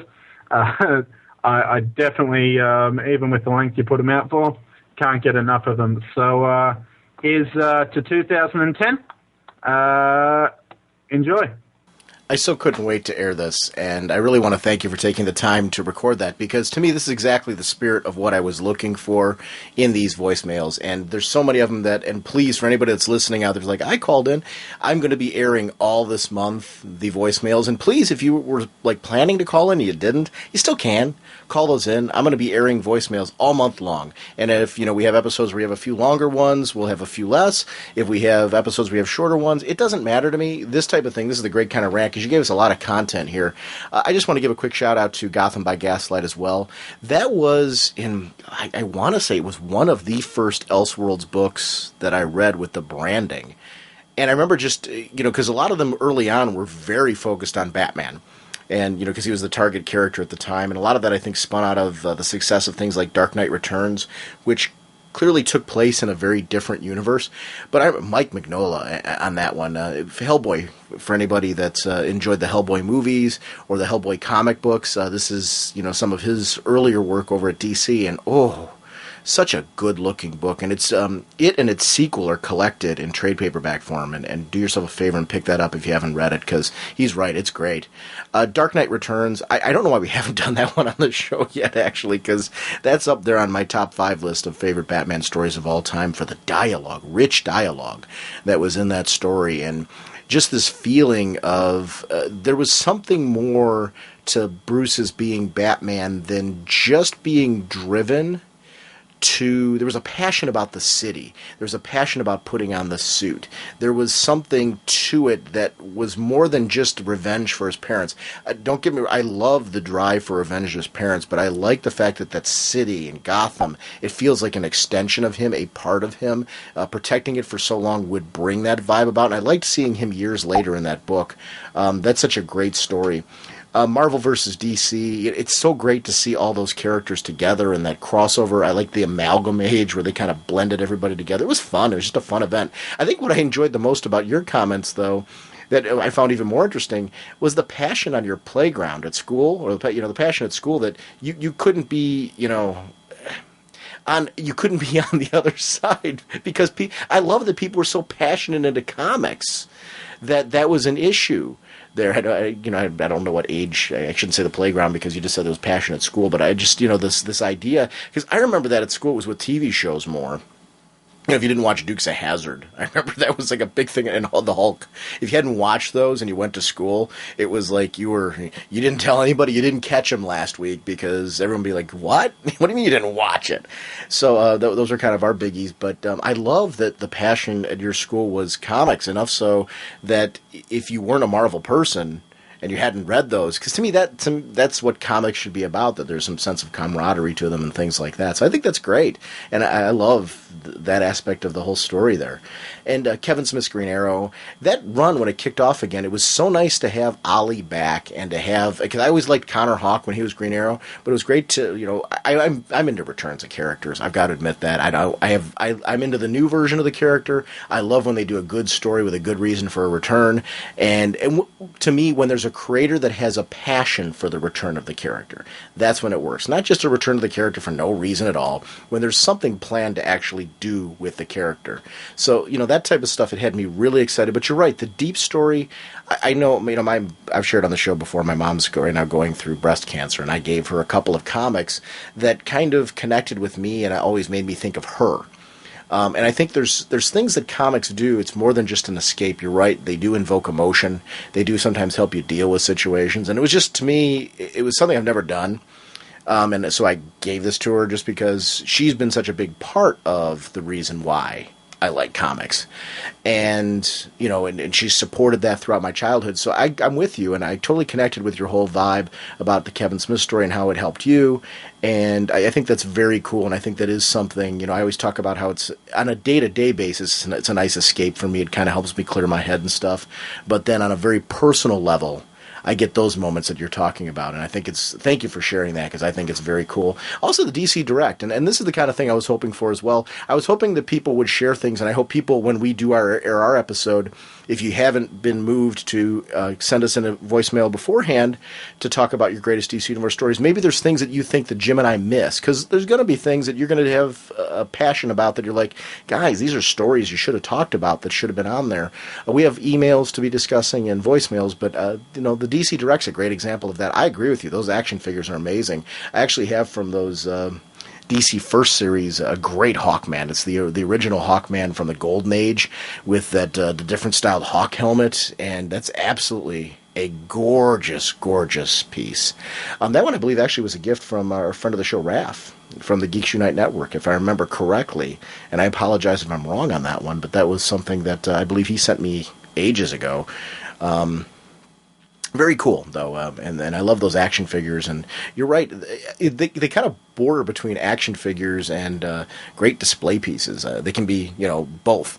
And I think I love the detail and the craftsmanship. That's how characters, in my eyes, should be created. Actually, I was over at my buddy's house the other day, and I guess there's a line now. Mattel's put out a line of Mego action figures, which my childhood was the Megos that I remember having. I had the Wayne Foundation and the Batmobile and stuff like that. And I guess Mattel's releasing a new line of Mego-styled action figures. They're that size, kind of updated a bit from what they used to be.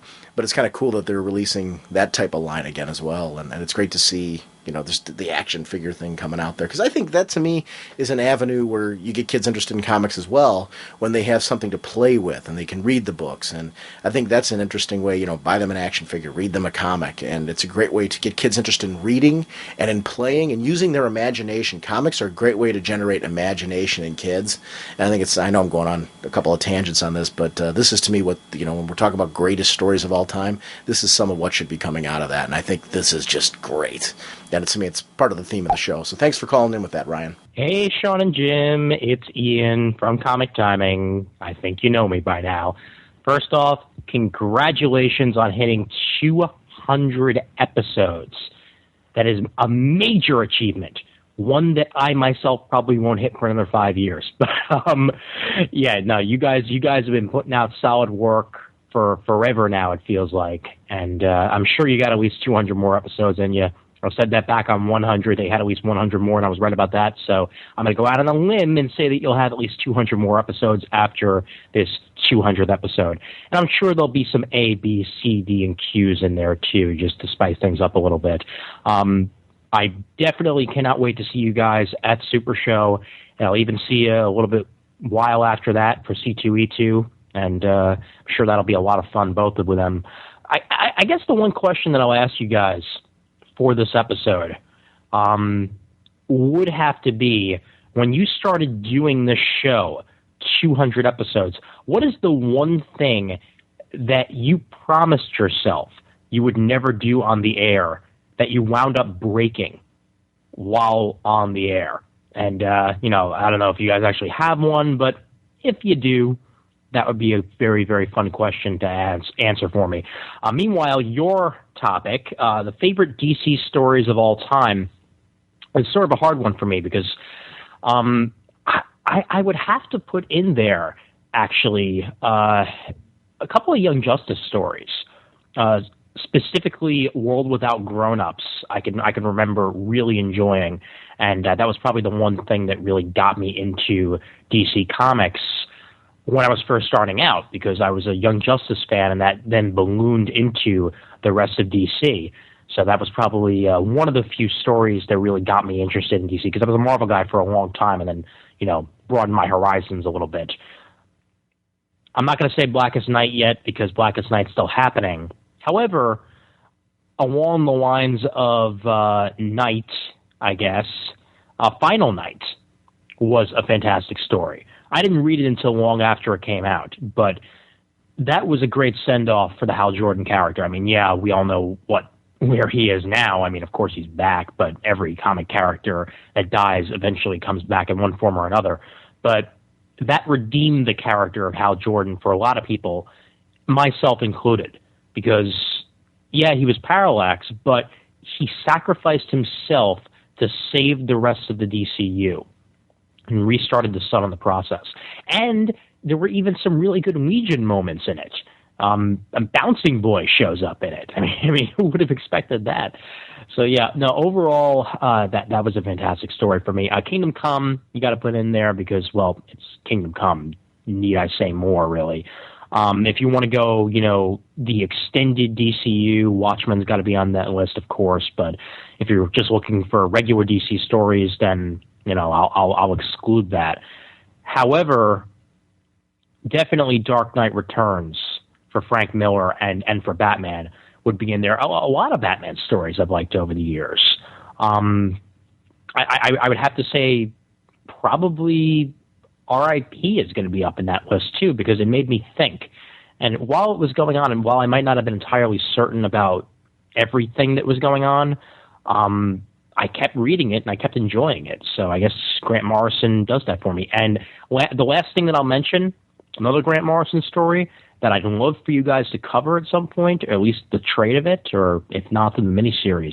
DC 1 Million was far and away one of my favorite Grant Morrison stories that he's done in the DC universe, because not only does it celebrate his JLA, but it also celebrates the DCU in general and Superman in general. Before All-Star Superman, there was DC 1 Million, which gave us a sense that Superman will always be around, even long after the DCU has changed, even long after our current characters are gone, Superman will always be there in one form or another. And he broadcasts that terrifically with that. But anyway, I've been rambling for the last 4 minutes and 43 seconds now. So, once again, congratulations on 2 years, on 200 episodes, well, a lot more than 2 years, on 200 episodes. Now I'm flustered. And I will talk to you guys soon. You can guarantee that. And, hey, just congratulations. And congratulations to Sean for sticking with Jim for 200 episodes. That's an achievement. And congratulations to Jim on sticking with Sean for 200 episodes. That's an achievement. Later, guys. You should congratulate Jim for sticking with me for over 20 years. We've known each other a long time. I want to once again take a personal note. I mentioned this on the actual 200th episode, but Ian Levinstein, just like Peter Rios from Comic Geek Speak, Ian was one of those guys when he really got me into podcasting. If it wasn't for his show Geek Speak, I wouldn't be doing this. And he's been a true friend. I remember when I was getting started, Ian was just nothing but a help. And I have a lot of podcasters that I want to thank, and I deliberately didn't go crazy with that because, if I tried to thank everybody, I know I'm going to leave somebody out. But those were the two right at the beginning who really were crucial at getting my feet wet in podcasting, and I really want to thank Ian for that. If you're not listening to Comic Timing, it's geekspeak.com/comic timing, and I always want to thank Ian for his friendship. Podcasting, if it wasn't for Ian and Peter, podcasting to me is about cross-promotion. It's about friendships, relationships you build, because my opinion is, people are going to listen to this show and we might not be their cup of tea, but if they go to our website and they see somebody else's show, that might be their thing, the one that they were looking for, and vice versa. I know Ian and the guys at Comic Geek Speak and other podcasts that are out there that are friends of our show have been kind enough to put links to our podcasts. That's why I always tell people, please send in your podcasts, give me links, things like that, because, hey, we point 1 or 2 people go your way, 1 or 2 people come back our way, it all works out, and then we have people who find the shows that they were really looking for all along, and that's how you build a diehard listener base. So I love that about, I never felt podcasting is about competition. I've always felt that it's about friendships and exactly the kind of things that we all have wanted with our comic books all along, too. Great question he asked about what is the one rule that you broke. There was really only one rule. And believe it or not, it wasn't that we had to be positive all the time, because that's never been a rule. It just kind of, we just wind up being that way because that's how we feel about comics. But the one rule really was interviews. And actually, it's appropriate that you asked that, and I wanted to air it on this episode because I didn't want to do interviews. And this was more me than Jim, but Jim was kind enough to stick with me on it for a long time. I was afraid that if we started doing interviews on this podcast, that people would think we were only saying nice things about the comics because we wanted to get interviews. And I never wanted that to be our thoughts about the comics to be lost, because I enjoy comics for what they do for me in my life. A lot of what actually Deadpool said in his email just a little while ago. Ryan made some really good points about what comics can bring, not just the escapism, but how there's moral messages and they can help connect with you at certain points in time in your life. And I get that from comics, and I never wanted any of my comments about comics that I'm enjoying to get lost in, oh, he's just saying that because he wants an interview. We got to a certain point, though, where Jim and I kind of agreed. I think we've established by now that this is who we are, so it's okay. And we started branching into it. I still don't consider us an interview podcast, because even if you take a look at what happened when Art joined us, it really was just us doing the show, and the creator happened to be here with us. So it was, and we got to ask questions along the way. But they're the same questions we would ask each other as we were talking about the book. We would try to figure it out ourselves, but it was great to have Art there to kind of share in that with us. So, that's kind of the one big rule, though, and I was pretty adamant for a long time that I did not want to do interviews because I didn't want the spirit of what this show is to get lost.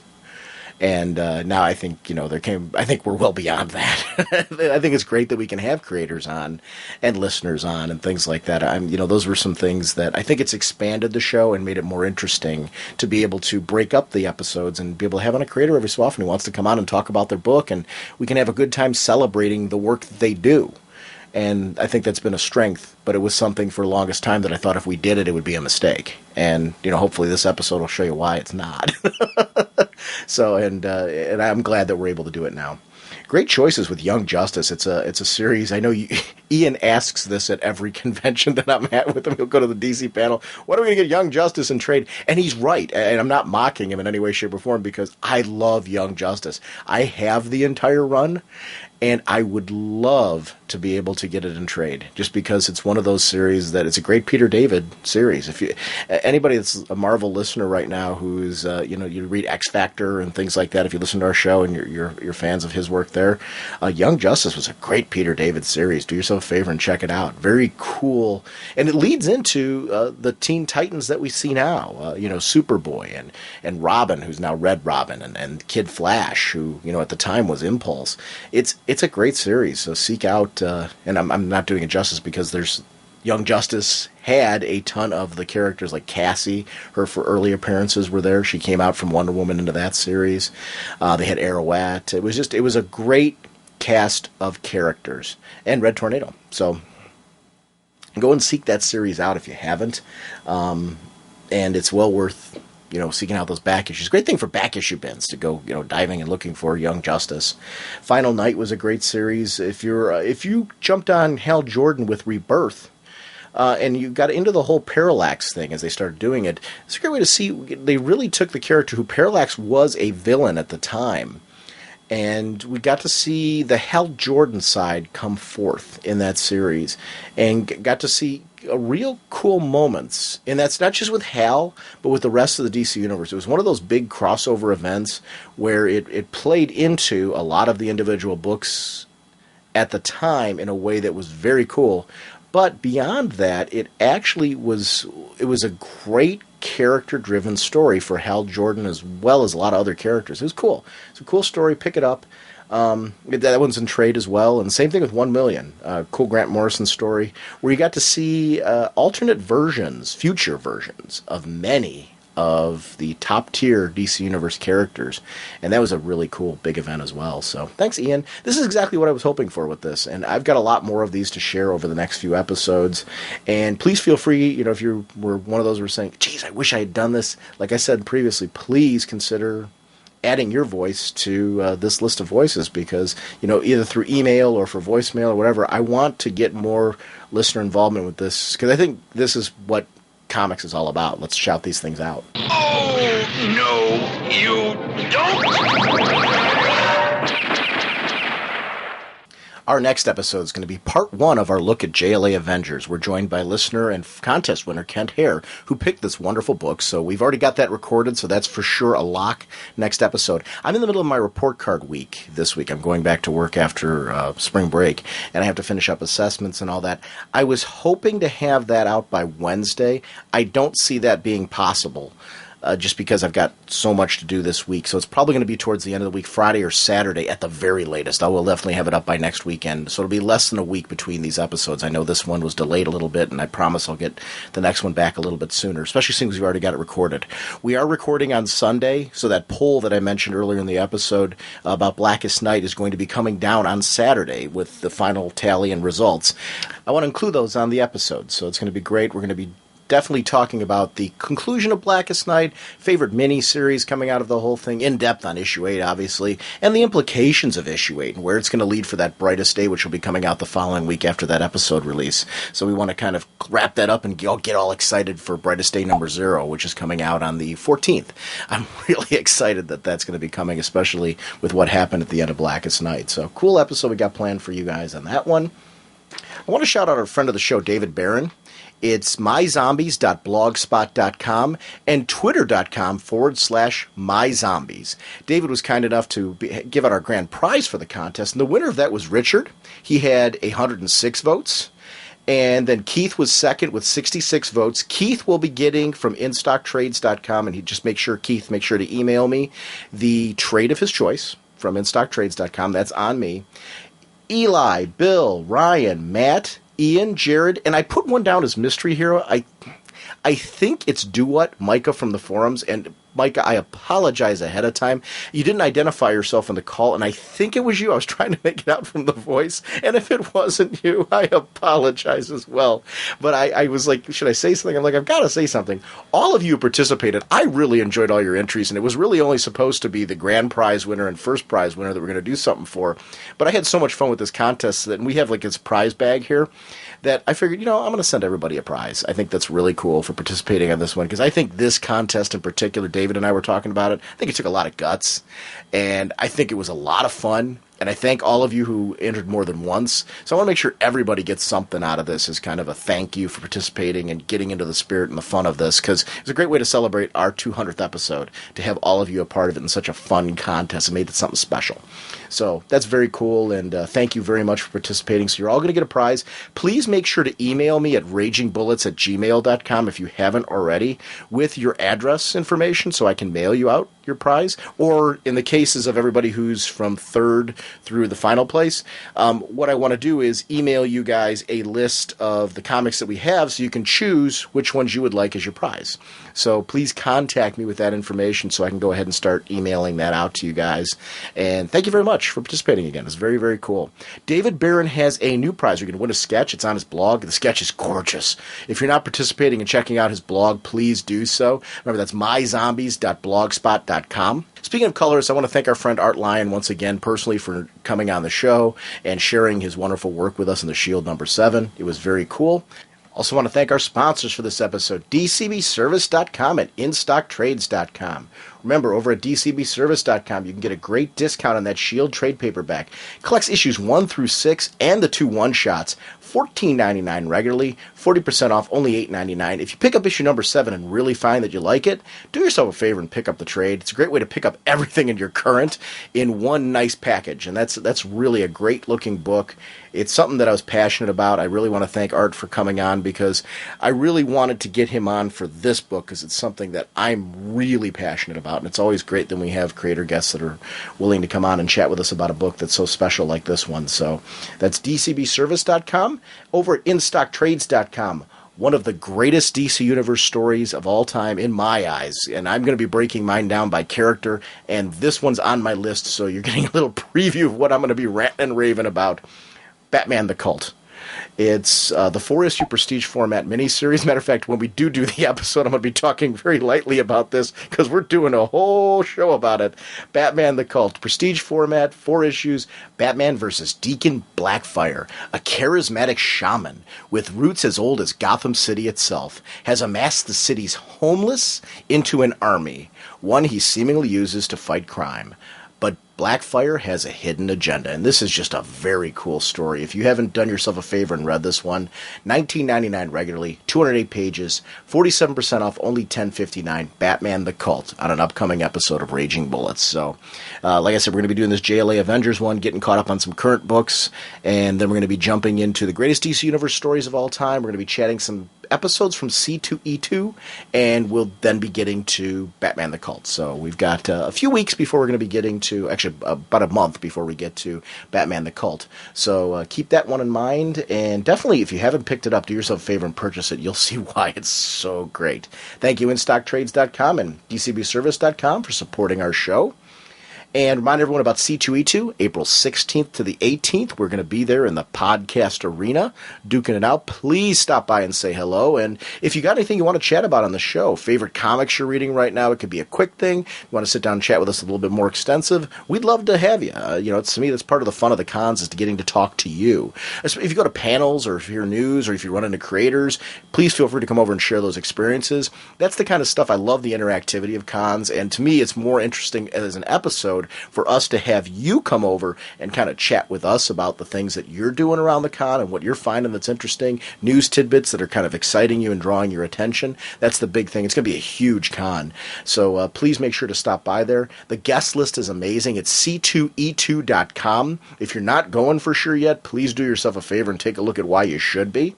And I want to remind everyone about the Summit City Comic Con, which is May 22nd. That's summitcitycomiccon.com. Links to both of the conventions I just mentioned are in our show notes. They are also up on our website, so please consider checking that out. I want to remind everyone about are ragingbullets.com. I'm updating that regularly throughout the week. We've also got a show voicemail line. That's 1-440-388-4434 or Dr. Norge on Skype. Again, all of this is in the show notes, and we will see you next episode. Bye!